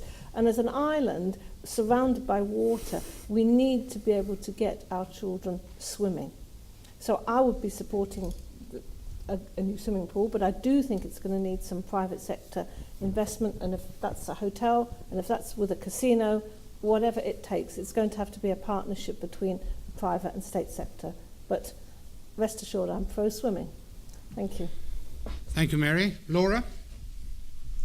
I think in terms of tourism, wet weather centre is absolutely needed in Jersey. We don't have 30 days of beaming sunshine all through the year. When we have a rubbish summer, the tourists who are here that time go home and report that obviously you can get to Spain and for an all-inclusive holiday for a week for the same price as it costs to come to Jersey. We need a wet weather centre where the tourists can go, have fun, eat and be involved with all sorts of activities. I agree with the 50-metre swimming pool, so when we are not in tourist season, we can attract athletes to the island to train there, or, as Jackie said, for competitions. I'm not 100% convinced about having a hotel on the site.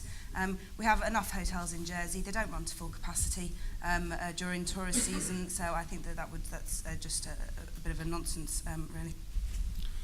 Thank you, Laura. Christian? I think the question shows what seems to be endemic in the tourism industry at the moment. We've lost sight of what Jersey could be again, and that we need to love tourism again, that we need to get some passion back into tourism. And also, as Laura said, provide a wet weather centre that people can use outside of the summer season. I've seen the consultation documents, and I think that certainly there is work that can be done on them. I am unclear how I feel about a hotel there. I think there is a possibility for a public-private partnership that will encourage private investment in the fort, whether that be approaching people like Centre Parks who have expertise in this and saying, we have a site here that in the past provided entertainment for so many families, children, but also fantastic sporting facilities. Can you help us? Can you advise us? I also support having a 50-metre pool. I think we have some fantastic athletes on the island. We've got the Island Games coming up in 2015, and we need to provide for them and show that Jersey can excel in sporting activities, not just locally or nationally, but around the world. Thank you, Christian. Andrew? I have a bit of an inside knowledge here. I was the very first Humphrey, the lion. I was a student at the time, and when I came back from university, back to Jersey, I became Humphrey's manager. I was the promotions manager at Fort Regent. So I do know the complex very well, and back in the 80s, it was a superb venue for tourism. It was built from a legacy of a gift that was given to the States, and in that legacy it said you had to build something that enabled people from every part of society, tourists and locals, to find somewhere to go undercover in inclement weather. That was what it said in the legacy gift that was given to start the seed funding for Fort Regent back in the 1970s. So there is a kind of an obligation there that still exists today. At the moment, it's very tired. We use it a lot as a family. Both my sons are into sport, and we use it a lot. And it is very well used, but it is also very tired. The idea that's been proposed just recently is fabulous. But as Ted has said, and others, we can't really afford it. But a private-public partnership, yes, if we can get somebody that believes that they can make some money out of it, then they will perhaps invest. Now, hotels in Jersey at the moment, we have a 60% occupancy rate of rooms throughout the year. In the summer last year, in August, we had 367 bed nights to sell, 367,000, and we only sold 289,000. So, you know, there is overcapacity in beds. But if you had somebody like Centre Parks operating a centre there, and you had world-class sporting facilities, then possibly you could encourage more event-led tourism, which is right on the button with what the new tourist board, Shadow Board, is trying to promote. So it is a possibility, but I'm afraid the numbers at the moment don't really stack up. So I'll be very interested to see, if I'm lucky enough to get back in the States, what the deputy that's proposed this is coming up with in terms of figures and how a private-public partnership could actually work. If we can do that, absolutely, I support it 100%. But if it's going to be public money poured in there with no prospect of a return from it in the current economic climate, I'm sorry, I couldn't support that. 20 years ago, the pool at Fort Regent was losing £300,000 a year. Serco, down at the waterfront, get a massive subsidy from the States, and they can't make any money out of pools either. Public swimming pools do not make money. So if you're prepared to subsidise them as a community, for all the reasons that Mrs. Osmond was saying, wonderful. But it's a kind of a nice to have, but it's not an essential. So I think it's an interesting debate to be had. We should have it, and we should try and improve what we have, because it's tired. Thank you, Andrew. Thank you. John. I believe it's a good idea, and it's very good for the tourist industry. But I think the money that's invested in this project should go somewhere else. There are other things that are more important than just on the Fort Region project. But we can improve more things in the tourism industry, which can help. Thank you. Thank you very much. Are there any more questions? Yes, sir. Oh, Richard, my apologies. I ticked you. I do apologise. I'm sorry. Your question will come once you've spoken. I do apologise. Yes. I'm in the gym up there every day. No, that's what I was afraid of. Following on from Humphrey, it seems to me we've been waiting decades for something concrete to come forward, and when these latest plans were put to us, I had a good look at them, and I was extremely excited. I think for the first time in a long time, we've got something there that we can work on and work forward. Now, the hotel, if it's a private or an international hotel that wishes to come over, and we've got to negotiate with them and move forward. But there's facilities there, and I urge everybody to look at the whole consultation document, because there is facilities for all ages. There's a skateboard park, indoor, outdoor, different ages. There's a sky lift from Snow Hill. Now that will be brilliant, because we need to encourage easy access from town and the north of town. And there's things for heritage up there, walking, there's climbing walls, there's all sorts of things. So I'd urge everybody, please have a look at them, because if we can make the figures stack up with private public partnership, then brilliant. Thank you, Richard. And again, my apologies for you slipping off my radar. So quiet. Yeah, yeah, fat chance. Yes, sir. I'm very disappointed that this housing and employment law that was supposed to solve the population problems turned out to be a disaster. Can something be put in its place? I'm asking you. I'm thinking of women, and I think here they're very underused. They lose their employment when they have babies. They can't go back in part-time work. Do you think there's any mileage in getting more family-friendly employment laws? Right, there are panel members. Is there any mileage in getting more family-friendly employment laws? And Richard, you can start. Oh, I knew I should have. Well, that's the only way I'll make sure I don't forget you. No, thank you. I'm not quite sure how to answer that, but I think what we've got to look at is the actual immigration situation. By introducing those laws does not prevent that. We need a work permit system, as we discussed earlier on, and we need a system like we were discussing. I'm all open to look into something like that if it works, but I haven't got enough knowledge about it, if I'm honest, to say something absolutely positively now. Mary A. Yeah, well, as a single mum and a working mum, I know a lot about this. I do think there needs to be far more flexible work practices within our economy here. I know women who would love to retain their careers, but because of rotas, such as in nursing or in the police, they have to give up those jobs and get other jobs. So they're not using the skills that they're trained for. So we need more flexible childcare. We need to be able to subsidise other types of childcare, because most of the childcare that's available is in the day between 9 and 5, and yet so many jobs are, at the weekend. So we need a more flexible arrangement for supporting childcare, even subsidising childcare. I do think that things have improved for women up until you have children. I think that the trouble, the gender pay gap, is when you have children and that you maybe have to give up your job. There's not enough protection, and there needs to be a way of harnessing the talents that we have, because there's so many women that are not able to fulfil the jobs that they're trained for. And as well, we have to obviously try and change the childcare balance within families. I know grandparents are helping an awful lot these days, but you know, it's to be able to retain. It's the gap between the women who reach 30 and onwards who have this inequality.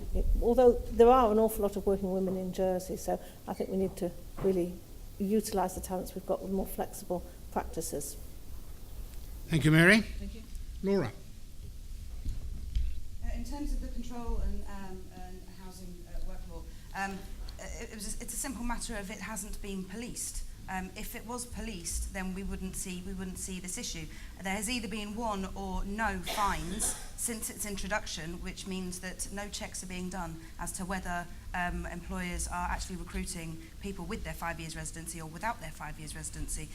In terms of women. It's actually quite difficult in Jersey to have a baby and be supported by the system because there's absolutely no policy in place. There was, a proposition was put forward by Jeff Southern to give women 6 months maternity pay. This was rejected, and what was passed was 2 weeks. So essentially, women who want to have a baby have to leave their job because quite clearly you can't go back to work 2 weeks after you've had a child. These women are then effectively forced onto income support unless they are with an employer who has, another contractual arrangement, which is predominantly within the finance industry. So these women are forced onto income support, even when the child then gets to school age, because of the lack of legislation in Jersey regarding family-friendly policies such as part-time roles. They continue to pass legislation in the UK over and over and over again to make sure that businesses have to consider part-time roles. It allows women to enjoy family life plus being able to work. We don't have that legislation in Jersey. Part-time roles are an absolute rarity, I can tell you that. During my first couple of years within recruitment, every time I got a job in from an employer, I'd said, would you consider this part-time? Every single time, absolutely no. It's no, we want a full-time person. So even if a woman can make her way, unfortunately being on income support up to school age, she then won't even be able to get a part-time job to be able to get back into work. These women want to get back into work. They want to contribute towards society, but we just don't have policies in place enabling them to do that. Thank you, Laura. John, can there be family-friendly employment legislation? Oh, I have no knowledge about this, so I can't really answer that question, I'm afraid. Thank you. Where's he gone? Oh, there he is. Mike. Okay, the two parts of the question, the housing and work law not being enforced properly, I agree with that. In fact, I believe it's deliberate that it isn't. I believe that there are elements within the Council of Ministers who want to see the population expanding all the time, partly because they see it as cheap labour coming in. Also, there's the idea of housing demand. There are an awful lot of people who are into development and so on and want to have people coming in and buying the properties. Prices have been kept artificially high because of the immigration, among other things, because it's adding to higher demand with the limited supply that we have. In terms of family-friendly laws, yes, there should be. Absolutely essential. In fact, one of the things I find strange is we mentioned that women working in Jersey, in fact, Jersey has one of the highest percentages of women working anywhere in the world. You have to because of the cost of living here.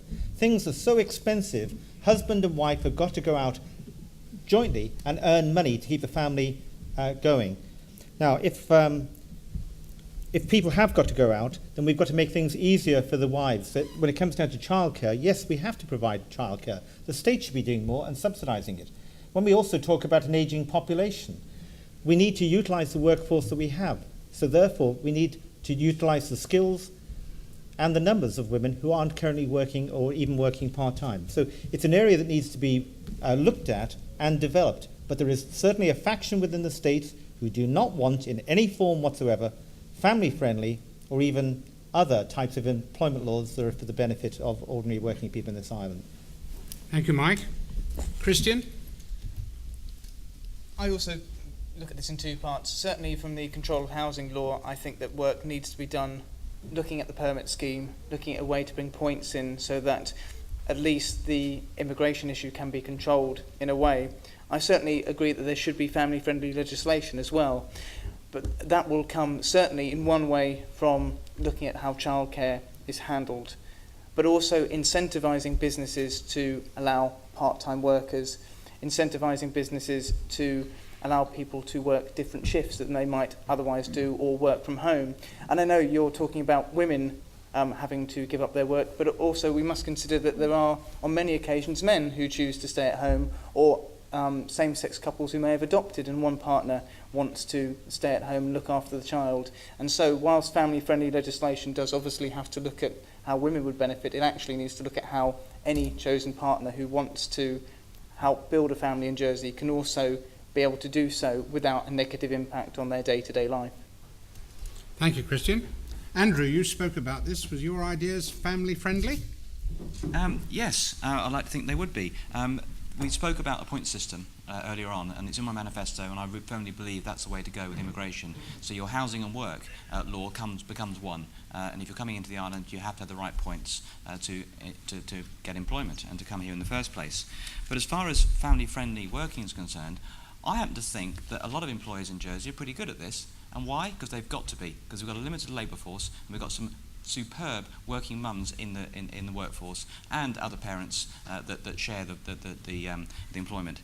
Now, we could make that much better with subsidies, because if they're working, they're paying social security, they're paying tax.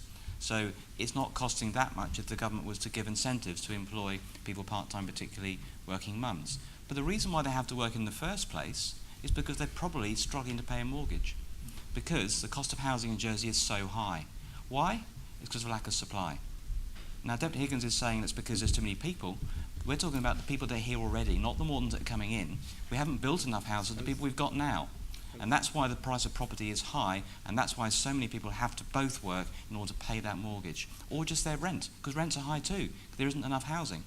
So let's sort out our own existing population first before we bring in anybody else, because we've got enough people here already to fuel the industries we have. But if we're selective with the people that we need through a point system, we can have those people too. So I believe we can have our cake and eat it, develop the economy slowly, carefully, with the right people with the point system. Thank you.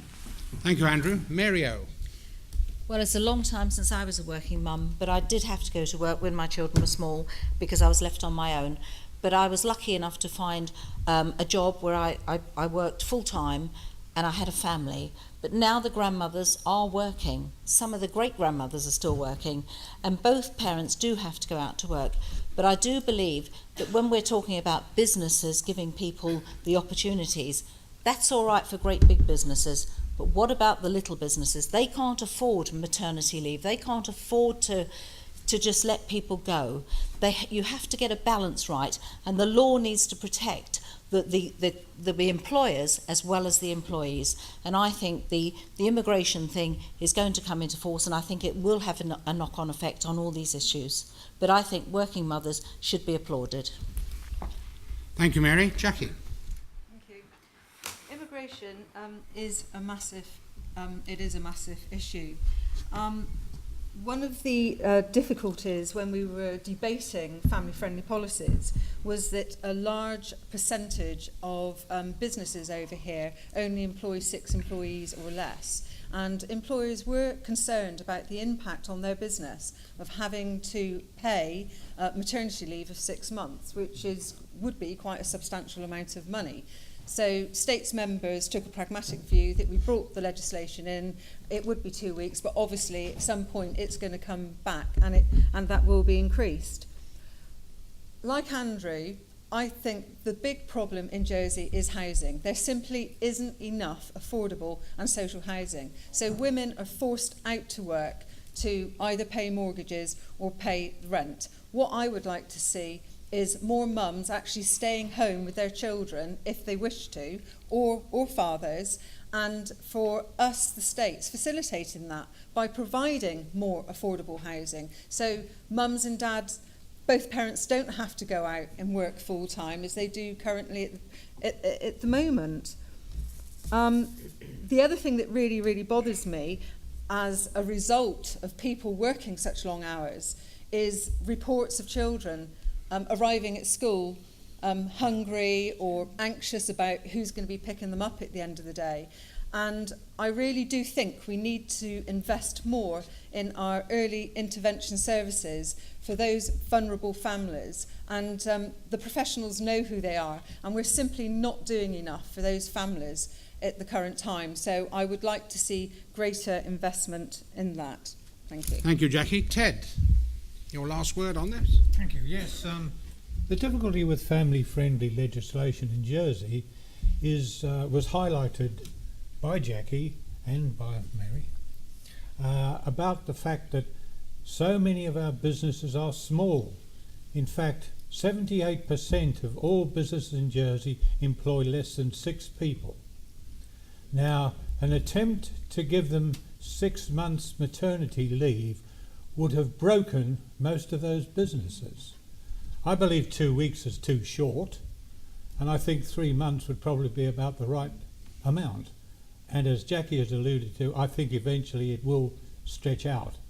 But there is this very real difficulty of making family-friendly legislation rather than leaving it to the businesses themselves to do what I think Andrew said, which was that they sorted out themselves very well. Unless we're prepared to raise taxes for very wealthy people in this island, which can put more money into the coffers of the states so that we can have more free childcare so that working mothers don't have to worry too much, that has to come. It's inevitable that that's what we're going to... We are one of the few places in the world that don't say to people earning $100,000 a year upwards, you're going to have to pay a bit more tax than the ordinary guy and family who's earning $40,000 a year. And that's, in my view, the only way in which we're going to be able to cover the black hole that is now beginning to appear. So as far as I'm concerned, if somebody can come up with a really good scheme that would enable this to happen, I just think it's unaffordable unless we can get more money, because there would be no money to have more free children's places that they can actually go to. Now, somebody raised, I think it was Jackie again, this question of kids going to school without breakfasts. First Hour School has over 60 pupils who have to be served breakfast when they arrive in the morning. Now, it's hard to believe that in an island like Jersey, these people are having to work so hard and start so early, they simply don't have a chance to give their kids breakfast. And that's a problem we're going to have to solve. And if you elect me into the States, I will do something to try and solve it. Thank you, Ted. We've probably got time for one more question. Yes, madam. Regarding the referendum, some candidates have stated how they will vote. Could we hear from the rest? I think you're being asked, will you vote to keep the constables in or out of the states? What I'm going to do on this one, I'm going to do this strictly in alphabetical order. Mary A. Yeah, constables out because it's not equitable. The St Helier doesn't have enough representation. Mike Higgins. I shall be voting no, and I hope every one of you will vote no, because what's actually happened, the problems we have in the States at the present time are caused largely by the constables being there. You have to understand that the country parishes have less population than St Helier, but they have a higher voting right. For example, in this area here, those of us who were elected last time between 1,400 and 1,900 votes. In St Mary's, the constable and deputy got even less than, I think it was 1,000 votes together, but they have 2 votes in the States, although each one of us had 1. The constables have consistently done down St Helier, and so whether it be rates, the states paying for rates, don't hold your breath, because the country parishes won't do it, because they don't want to pay higher rates. I honestly believe that the root cause of our problem, and the problems we have with the Council of Ministers, if you look at the block voting by the constables, almost every vote, you can guarantee 11 out of 12 will vote with the Council of Ministers. They've kept them in power, and they're the ones who have enabled them to do and pursue the policies that have done down the people of this island. Yeah. Thank you, Mike. Jackie? Sadly, this issue has divided the island. We do have a north-south divide. When we voted on this, I supported the Option A campaign. Yeah. And when it comes to, I just believe that the whole system needs a complete shake-up. Previously, when I'd given it consideration, I hadn't agreed with the idea of a Royal Commission, but I'm fast moving towards the idea of a Royal Commission because states members cannot make that decision themselves. There are too many vested interests. The constables obviously want to stay in, but saying that, there are a lot of deputies who, if they had to stand in bigger districts, wouldn't stand a chance of being elected. Yeah. So they're covering themselves as well. Yep. So really, I think I support the idea of a Royal Commission coming in and sorting it out, and the decision must be binding on the States Assembly. We've got to stop relying on States members to make that decision. Thank you. Thank you, Jackie. Andrew. The reason why I'm standing in this constituency is because it's a proper election. There's 8,000 people in the district, there's 4 seats, and you've got to get somewhere near 2,000 votes to get elected. That's the way it should be. I campaigned hard for the option for change. As it happened, I supported option B. The reason for that is that governments and parliaments change gradually. If you do it too much at the same time, it doesn't work terribly well. The idea of option B was that you have the constables in there and you phase them out gradually. If you make too much change in a system at one time, you could end up with more problems than you wish for. So that was why option B was my favourite option. But the people voted for change. Option A and option B got the most votes. If I get elected in the States, I will bring a proposition back to the States to either have another vote on those options or propose some other options. Because many people going around the houses have been saying, where's the senators? We actually like the island-wide mandate as well. So the island is split on this. So I think we need to have a proper consultation. I proposed there should be an independent commission when I was in the States last time. It wasn't somebody else that claimed that. I stood up in the States and said, we cannot do this. It should be an independent commission. And now I think we need to go one step further, as Jackie said, and have a royal commission and get it done independently, separately from the States. States members cannot vote like turkeys for Christmas. It doesn't work.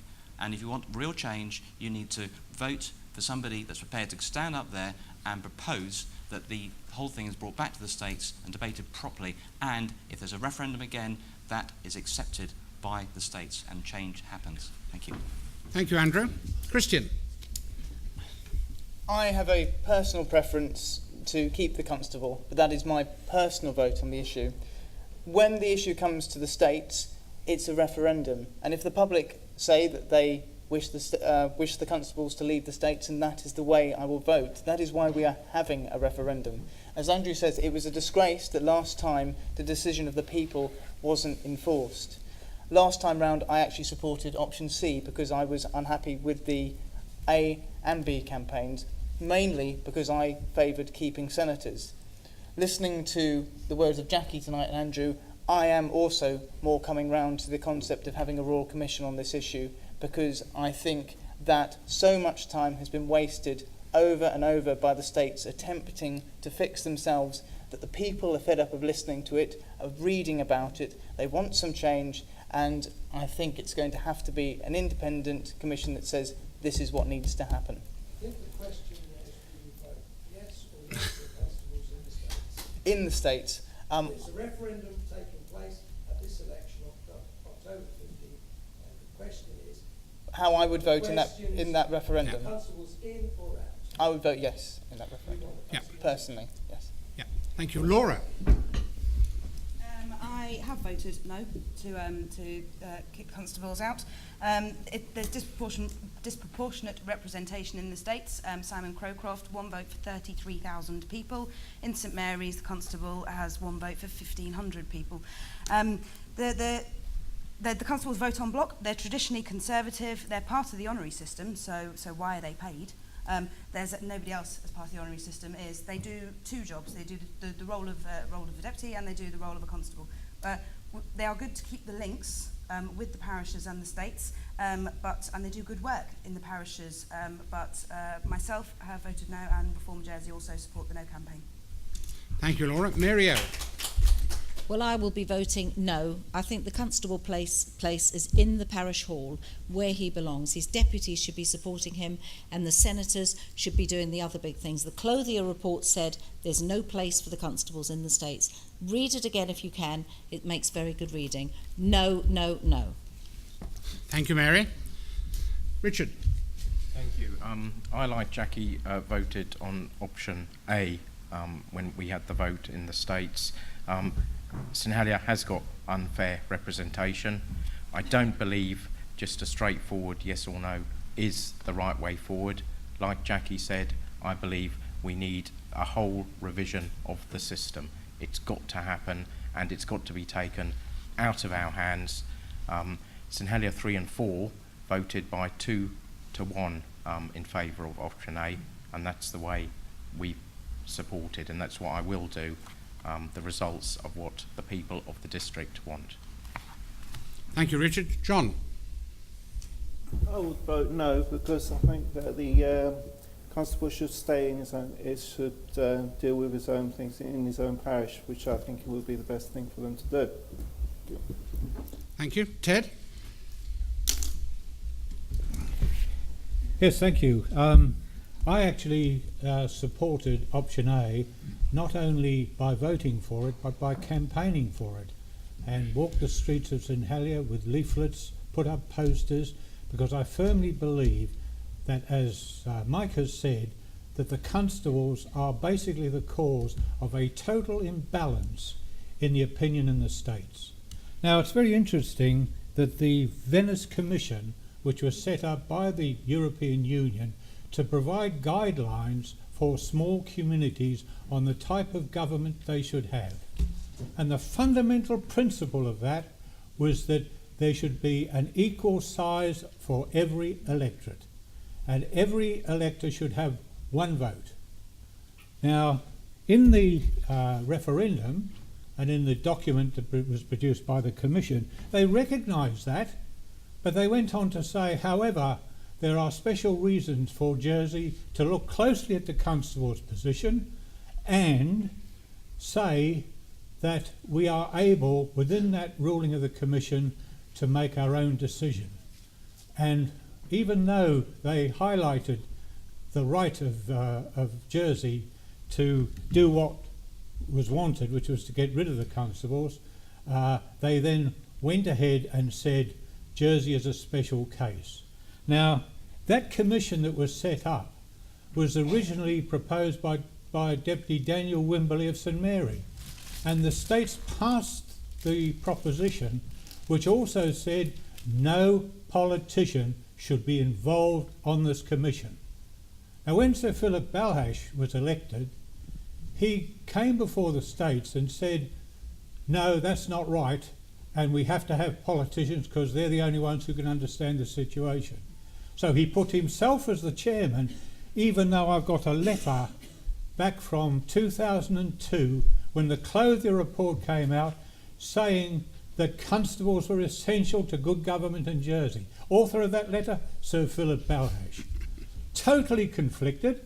And who else went on? The Constable of St Mary. Totally conflicted. And for that reason, they came forward and said that option B should be what people should vote for. Now, what's interesting is in the referendum in St Helier, and I'm interested to hear Andrew say that we should support the will of the people. Well, let me tell you this, that referendum, the voting in St Helier was solidly against the constables being in the States. So if Andrew wants to represent the people of St Helier, he's got to change his mind, otherwise he's going totally against what he has said. Now, there's a real danger in Jersey if the constables win this referendum, because I can make this point to you that nothing will change. So it's essential that the people and electors of this area vote solidly to keep the constable out of the states. Thank you, Ted.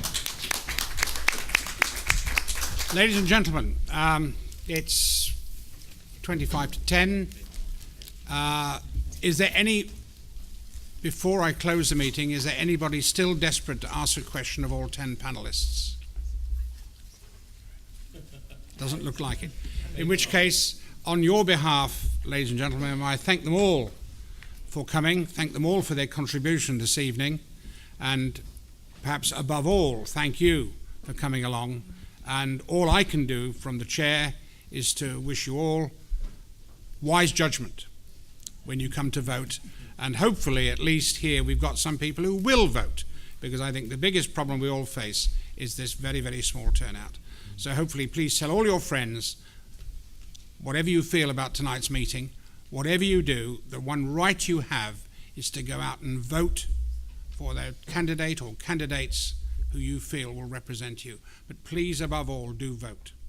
Thank you all so much.